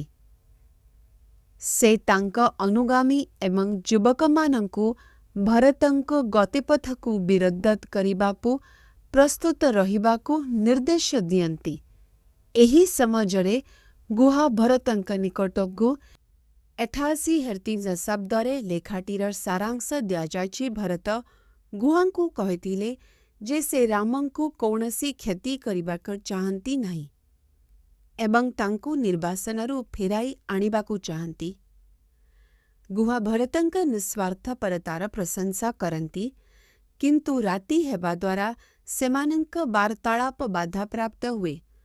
ଭରତ ତାପରେ ନିରାମ ଏବଂ ତାଙ୍କ ନିଜ ପରିଶ୍ରମ ଗୁହା ରାମଙ୍କ ପ୍ରତି ଲକ୍ଷ୍ମଣଙ୍କ ଭକ୍ତିର ବର୍ଣ୍ଣନା କରିଛନ୍ତି, ଯିଏ ନିର୍ବାସନରେ ଥିବା ତାଙ୍କ ଭାଇଙ୍କ ଭାଗ୍ୟକୁ ନେଇ ଚିନ୍ତିତ। ଲକ୍ଷ୍ମଣ ସେମାନଙ୍କ ପିତାଙ୍କ ଜୀବନ ଏବଂ ଅଯୋଧ୍ୟାର ଜାତ ପାଇଁ ଭୋଜ କରନ୍ତି, କିନ୍ତୁ ରାମ ଏବଂ ସୀତାଙ୍କୁ ଏକାଠି ଘରକୁ ଫେରିବା ପର୍ଯ୍ୟନ୍ତ ରକ୍ଷା କରିବାକୁ ଶପଥ କରିବାକୁ ଶପଥ। ଗୁହାଙ୍କ ମାର୍ଗଦର୍ଶନରେ ସେମାନେ ଭଗୀରଥୀ ନଦୀ ଭରତ ଦୁଃଖରେ ଅଭିଭୂତ ହୋଇ ଗୁହାଙ୍କୁ ତାଙ୍କ ଭାଇ ରାମଙ୍କ ଠିକଣା ବିଷୟରେ ପଚାରନ୍ତି। ଗୁହା ବର୍ଣ୍ଣନା କରନ୍ତି ଯେ ସେ ରାମ ଏବଂ ସୀତାଙ୍କ ଆବଶ୍ୟକତାକୁ ପୂରଣ କରିଥିଲେ, କିନ୍ତୁ ସେମାନେ ଅନ୍ୟମାନଙ୍କଠାରୁ ଖାଦ୍ୟ କିମ୍ବା ପାଣି ନ ନେଇ କ୍ଷତ୍ରିୟ ନୈତିକତାକୁ ପାଳନ କରିଥିଲେ। ଲକ୍ଷ୍ମଣ ଇନ୍ଦ୍ରଙ୍କ ପରି ରାତିରେ ଜାଗ୍ରତ ରହି ସେମାନଙ୍କୁ ସୁରକ୍ଷା ଦେଉଥିଲେ। ଭରତ ସେହି ସ୍ଥାନକୁ ଯାଆନ୍ତି ଯେଉଁଠାରେ ରାମ ଏବଂ ସୀତା ଭୂମିରେ ଶୋଇଥିଲେ। ତାଙ୍କୁ ବିଶ୍ୱାସ କରିବା କଷ୍ଟକର ଯେ ତାଙ୍କ ଭାଇ ବିଳାସରେ ଅଭ୍ୟସ୍ତ ରାଜା ପୃଥିବୀରେ ଶୋଇବେ। ଭରତ ରାମଙ୍କ ଉଦାହରଣ ଅନୁସରଣ କରିବାକୁ ଏବଂ ଜଙ୍ଗଲରେ ରହିବାକୁ ନିଷ୍ପତ୍ତି ନିଅନ୍ତି, ଫଳ ଏବଂ ମୂଳ ଉପରେ ଥିବା ପ୍ରତିଶ୍ରୁତିକୁ ସମ୍ମାନ ଦେବା ଏବଂ ସେମାନଙ୍କ ପରିବାର ସମ୍ମାନ। ଗଙ୍ଗା କୂଳରେ ଏକ ରାତି ବିତାଇବା ପରେ ରାମ ଶତ୍ରୁଘ୍ନଙ୍କୁ ଗୁହାଙ୍କୁ ଜାଗ୍ରତ କରିବା ପାଇଁ ଅନୁରୋଧ କରନ୍ତି, ଯିଏ ଶହ ଶହ ଡଙ୍ଗା ଏବଂ ରାଫ୍ଟ ବାଡ଼ା କରି ନଦୀ ପାର କରି ସେନାର ନେତୃତ୍ୱ ନେଉଛନ୍ତି। ସେନା ସୁରକ୍ଷିତ ଭାବରେ ପ୍ରଯାଗ ଜଙ୍ଗଲରେ ପହଞ୍ଚେ, ଯେଉଁଠାରେ ଭରତ ତପସ୍ୱୀ ଭରଦ୍ୱାଜଙ୍କୁ ଭେଟିବା ପାଇଁ କିଛି ସୈନ୍ୟ ନେଇଥାନ୍ତି। ବ୍ରାହ୍ମଣୀ ମୁସୁୱର୍ଣ୍ଣିଟି ଧାରଣ କରି ରାମ ବଶିଷ୍ଠଙ୍କ ସହିତ ଭରଦ୍ୱାଜଙ୍କ ଆଶ୍ରମକୁ ଯାଆନ୍ତି। ଭରଦ୍ୱାଜ ରାମଙ୍କୁ ଚିହ୍ନି ତାଙ୍କୁ ଭବ୍ୟ ସ୍ୱାଗତ କରନ୍ତି। ତାଙ୍କ କଲ୍ୟାଣ ଝାଡ଼ି ପାଣ୍ଠି ଯେତେବେଳେ ସେ ସନ୍ଦେହ କରନ୍ତି ଯେ ରାମଙ୍କ ଭାଇ ଭରତ ତାଙ୍କ ବିରୁଦ୍ଧରେ ଷଡ଼ଯନ୍ତ୍ର କରିପାରନ୍ତି, ସେତେବେଳେ ତାଙ୍କୁ ଆଶ୍ୱସ୍ତ କରାଯାଏ ହରତ ତାଙ୍କେ କହିଛନ୍ତି କୈକେୟୀଙ୍କ ପୁତ୍ର ଭରତ ତପସ୍ୱୀ ଭରଦ୍ୱାଜଙ୍କୁ ଦେଖା କରନ୍ତି ଏବଂ ତାଙ୍କୁ ଆତିଥ୍ୟ ପ୍ରଦାନ କରାଯାଏ। ତପସ୍ୱୀ ଖାଦ୍ୟ ପାନୀୟ ଏବଂ ମନୋରଞ୍ଜନ ସମେତ ଏକ ଅସାଧାରଣ ଭୋଜି ଯୋଗାଇବା ପାଇଁ ଦେବତାମାନଙ୍କୁ ଆହ୍ୱାନ କରନ୍ତି। ଏହି ଦୃଶ୍ୟ ଏକ ସ୍ୱର୍ଗୀୟ ଦର୍ଶନରେ ରୂପାନ୍ତରିତ ହୁଏ, ଯେଉଁଥିରେ ପ୍ରଚୁର ମଦ ଏବଂ କାମୁକ ଆନନ୍ଦ।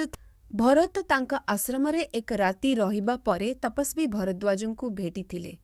ଭରତ ଚିତ୍ରକୂଟ ପର୍ବତ ଉପରେ ରାମଙ୍କ ଅବସ୍ଥିତି ବିଷୟରେ ନିର୍ଦ୍ଦେଶ ମାଗିଥିଲେ ଏବଂ ଭାରଦ୍ୱାଜଙ୍କଠାରୁ ମାର୍ଗଦର୍ଶନ ପାଇଥିଲେ। କୌକଳୀ, ସୁମିତ୍ରା ଏବଂ କୈକେୟୀଙ୍କ ସମେତ ରାଣୀ ମାମାନେ ନିରାଶ ହୋଇ ଭରଦ୍ୱାଜଙ୍କ ମାକବୈ ଏବଂ ମାକାକୈଜଙ୍କ ଭୂମିକାକୁ ତାଙ୍କ ସହିତ ଭରତ ତାଙ୍କ ବିଶାଳ ସେନା ଏବଂ ପରାମର୍ଶଦାତାଙ୍କ ସହ ଏକ ଦୀର୍ଘ ଯାତ୍ରା ପରେ ଚିତ୍ରକୂଟ ପର୍ବତରେ ପହଞ୍ଚନ୍ତି। ସେ ଜଙ୍ଗଲର ସୌନ୍ଦର୍ଯ୍ୟକୁ ଲକ୍ଷ୍ୟ କରନ୍ତି ଏବଂ ଏହାକୁ ଅଯୋଧ୍ୟା ସହିତ ତୁଳନା କରନ୍ତି। ରାମ ଏବଂ ଲକ୍ଷ୍ମଣଙ୍କ ଉପସ୍ଥିତିକୁ ସନ୍ଦେହ କରି ଭରତ ଅନୁସନ୍ଧାନ କରିବାକୁ ସୈନିକମାନଙ୍କୁ ପଠାନ୍ତି ଯେ ଏହା ସେମାନଙ୍କର ଉପସ୍ଥିତିକୁ ସୂଚିତ କରେ। ରାମ ଜଣେ ଅମର ସଦୃଶ ରାଜା। ତାଙ୍କ ପତ୍ନୀ ସୀତାଙ୍କୁ ଚିତ୍ରକୂଟ ପର୍ବତର ସୌନ୍ଦର୍ଯ୍ୟ ଦେଖାନ୍ତି। ସେ ଏହାର ବିବିଧ ରଙ୍ଗ, ପ୍ରଚୁର ଫୁଲ ଏବଂ ଏହାର ପ୍ରାକୃତିକ ଦୃଶ୍ୟ ବର୍ଣ୍ଣନା କରନ୍ତି। ସେ ସେଠାରେ ସୀତା ଏବଂ ଲକ୍ଷ୍ମଣଙ୍କ ସହ ଦୁଃଖରୁ ମୁକ୍ତ ହୋଇ ରହିବାକୁ ଇଚ୍ଛା ପ୍ରକାଶ କରନ୍ତି ଏବଂ ଜଣେ ରାଜା ଭାବରେ ତାଙ୍କର କର୍ତ୍ତବ୍ୟ ପାଳନ କରନ୍ତି। ରାମ ସୀତାଙ୍କୁ ସୁନ୍ଦର ମନ୍ଦାକିନୀ ନଦୀ ଦେଖାନ୍ତି, ଯାହା ଫୁଲ ଏବଂ ବନ୍ୟଜନ୍ତୁରେ ପରିପୂର୍ଣ୍ଣ। ସେ ତାଙ୍କୁ ତାଙ୍କ ସହିତ ଗାଧୋଇବା ପାଇଁ ନିମନ୍ତ୍ରଣ କରନ୍ତି, ନଦୀକୁ ସରଜୁ ସହିତ ତୁଳନା କରନ୍ତି।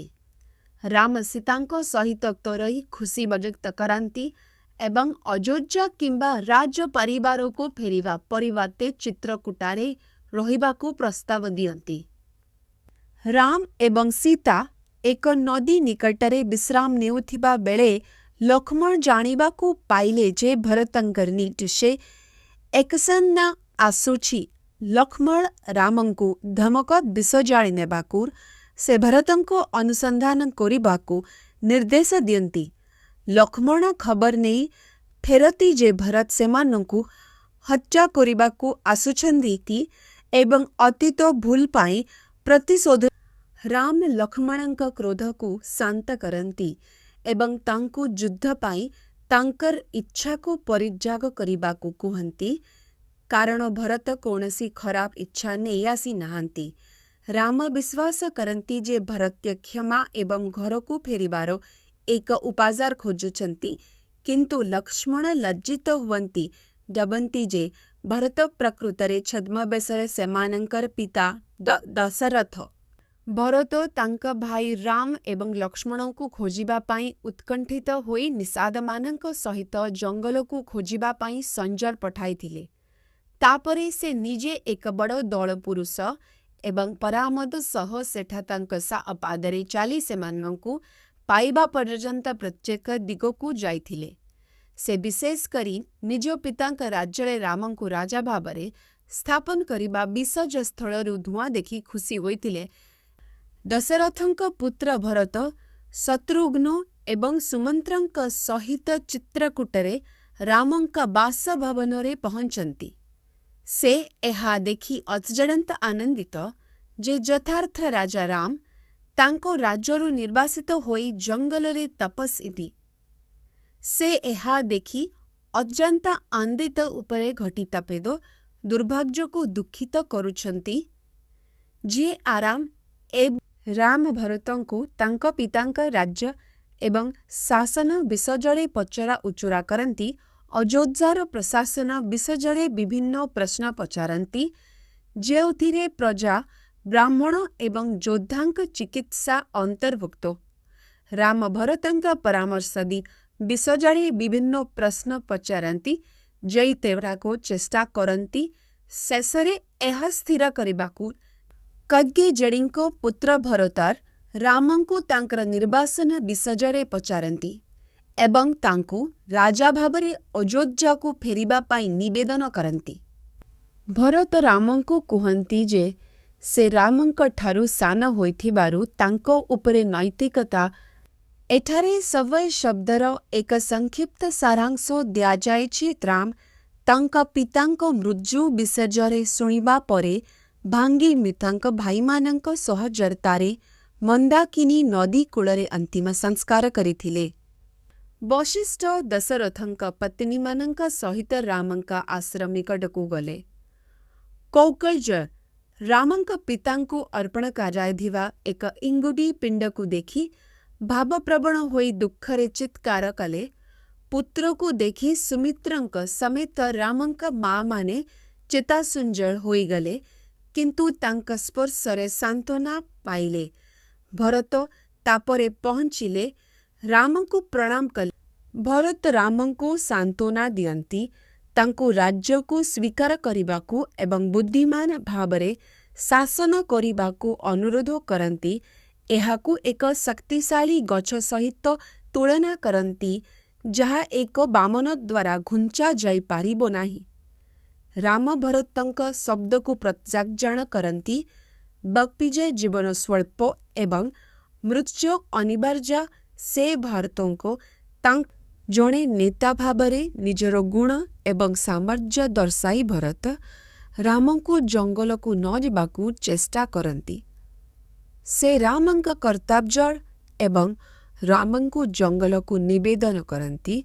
से गुरुत्वारोप करती जे से यथार्थ शासक एवं राज्य को शासन करिबा उचित। भरतंक हृदयरू अनुरोध सत्वे राम तांको निष्पत्ति राम तांको मध्य शत्रुघ्न भरतंकु तांकर यथार्थ सिंहासन दाबी करिबाकू एवं तांको पिता रामंकु बहिष्कार करिबारे प्रतिश्रुतिरू मुक्त करिबाकू आह्वान करती। से भरतंकु मने पकाई दियंती जे सेमानंकु बहिष्कार करिबार प्रतिश्रुतिरू मुक्त करिबाकू आह्वान करती। शत्रुघ्नक समर्थनरे राजा हेबाकू उत्साहित करती। राजा हेबाकू एठारे जातकर शब्दर एक संक्षिप्त सारांश दियाजाइछि जाभली। जणे ब्राह्मण रामंकु तांकर तपसी जीवन परित्यागी जागा करी अयोध्या सिंहासन दाबी करिबाकू परामनकु तांकर तपसी जीवन परित्यागक कारण संपत्ति ब्रह्मात्मक कारण संपर्क अस्ताजी एवं लोकमाने शेषरे एकुटिया मृकमाने शेषरे एकुटिया मृकमान मुहूर्तरे बंचिबार राम तांक निर्वासन शपथ परित्याग करिबाकू जाबलींक परामर्शकू प्रत्याख्यान करी सज्जर एवं धार्मिकता को बजाय रखिबा उपरे गुरुत्वारोप करितिले। से जुक्ति करती जे तांको चरित्र शास्त्रर नीतिगुड़िकू पालन करिबा द्वारा बाजाके किंबा दृश्य द्वारा नुहे। रामसज्जर पथ प्रति तांकर प्रतिबद्धता घोषणा करती, जहा तांको एक सद्गुणपूर्ण जीवन एवं चुला। वशिष्ठ रामंकु कुहंती जे से अयोध्या को फेरी पारिबे, कारण जाबलींक चेतावनी केवल एक परीक्षा थिला। वशिष्ठ तापरे अयोध्यार प्रथम राजा इक्ष्वाकुंक ठारू ରଘୁ ରାଜବଂଶର ବଂଶ ବୃତ୍ତାନ୍ତ ନିଜେ ରାମଙ୍କୁ ପାଠ କରନ୍ତି। ବଡ଼ ପୁଅର ସିଂହାସନ ଉତ୍ତରାଧିକାରୀ ହେବାର ଗୁରୁତ୍ୱ ଉପରକୁ ବଜାୟ ରଖନ୍ତି। ବଶିଷ୍ଠ ରାମଙ୍କୁ ତାଙ୍କ ସମ୍ପର୍କୀୟ ଏବଂ ଦରବାରୀମାନଙ୍କୁ ସଦ୍ଭାବରେ ସୁରକ୍ଷା ଦେବା ପାଇଁ ତାଙ୍କ କର୍ତ୍ତବ୍ୟ ଉପରେ ପରାମର୍ଶ ଦିଅନ୍ତି। ରାମ ରାଜା ଭାବରେ ଦାୟିତ୍ୱ ଗ୍ରହଣ କରିବାକୁ ଭରତଙ୍କ ପ୍ରତ୍ୟାଖ୍ୟାନ କରନ୍ତି। ତାଙ୍କ ପିତାଙ୍କ ନିର୍ଦ୍ଦେଶ ପାଳନ କରିବାକୁ ଏବଂ ତାଙ୍କ ଭାଇଙ୍କ ସହ ନିର୍ବାସନରେ ରହିବାକୁ ସ୍ଥିର କରନ୍ତି। ଭାଇମାନେ 4 ବର୍ଷ ପରେ ଫେରି ମହର୍ଷି ଏବଂ ଅନ୍ୟ ସନ୍ଥମାନେ ରାମଙ୍କ ଗୁଣର ପ୍ରଶଂସା କରି ଭରତଙ୍କୁ ରାମଙ୍କ ନିର୍ବାସନ ନିଷ୍ପତ୍ତିକୁ ସ୍ୱୀକାର କରିବାକୁ ଅନୁରୋଧ କରିଥିଲେ। ଭରତ ରାମଙ୍କୁ ନ ଛାଡ଼ିବାକୁ ଅନୁରୋଧ କରିଥିଲେ, କିନ୍ତୁ ରାମ ତାଙ୍କୁ ଆଶ୍ୱାସନା ଦେଇଥିଲେ ଯେ ସେ 4 ବର୍ଷ ପରେ ଫେରିବେ ଏବଂ ତାଙ୍କ ମା କୈକେୟୀଙ୍କୁ ରକ୍ଷା କରିବାକୁ ନିର୍ଦ୍ଦେଶ ଦେଇଥିଲେ। ରାମ ତାଙ୍କ ଆଖିରେ ଲୁହ। ଭରତ ସନ୍ନ୍ୟାସୀ ଭରଦ୍ୱାଜଙ୍କୁ ଭେଟିଥିଲେ, ଯିଏ ତାଙ୍କୁ ସିଂହାସନ ଛାଡ଼ିବାର ରାମଙ୍କ ନିଷ୍ପତ୍ତିକୁ ପ୍ରଶଂସା କରିଥିଲେ। ଭରତ ବର୍ଣ୍ଣନା କରିଥିଲେ ଯାହା ତାଙ୍କୁ ରାଜ୍ୟର ଶାସନ କରିବାକୁ ଅନୁମତି ଦେବ।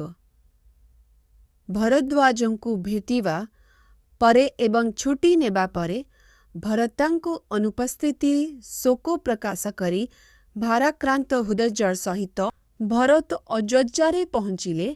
ଅନ୍ଧାର ଏବଂ ବିଷାଦମୟ ଅନୁଭବ କଲେ। ସାଧାରଣ ଆନନ୍ଦ ଏବଂ ଉତ୍ସବର ଶବ୍ଦ ଅନୁପସ୍ଥିତ। ସେ ରାମଙ୍କ ନିର୍ବାସନରେ ଦୁଃଖ ପ୍ରକାଶ କଲେ। ଉଲ୍ଲେଖ କଲେ ଯେ ତାଙ୍କ କୃଷ ହରାଇছে। ଭରତ ତାଙ୍କ ପିତା ଦଶରଥଙ୍କ ବାସଭବନରେ ପ୍ରବେଶ କରନ୍ତି, ଯିଏ ବର୍ତ୍ତମାନ ମୂର୍ଚ୍ଛାରେ ପରାସ୍ତ ହୋଇ ତାଙ୍କ ବିଯୋଗରେ ଶୋକ ପ୍ରକାଶ କର୍ତ୍ତୃତ୍ୱର ପ୍ରତୀକ ଭାବେ ନିଜର ପାଦୁକା ବାହାର କରି ରାମ ଫେରିବା ପର୍ଯ୍ୟନ୍ତ ଅଯୋଧ୍ୟାକୁ ଶାସନ କରିବା ପାଇଁ ଭରତ ଶପଥ ନେଇଥିଲେ। ସେ ପାଦୁକା ସ୍ଥାପନ କରିଥିଲେ ଏବଂ ଜଣେ ସନ୍ନ୍ୟାସୀଙ୍କ ଭୂମିକା ଗ୍ରହଣ କରି ରାଜତ୍ୱ ଗ୍ରହଣ କରିଥିଲେ ଏବଂ ନିଜର କର୍ତ୍ତବ୍ୟ ପୁନର୍ବାର ନିର୍ବାହ କରିବା ପାଇଁ ରାମଙ୍କ ପ୍ରଚଣ୍ଡକୁ ଅପେକ୍ଷା କରିଥିଲେ।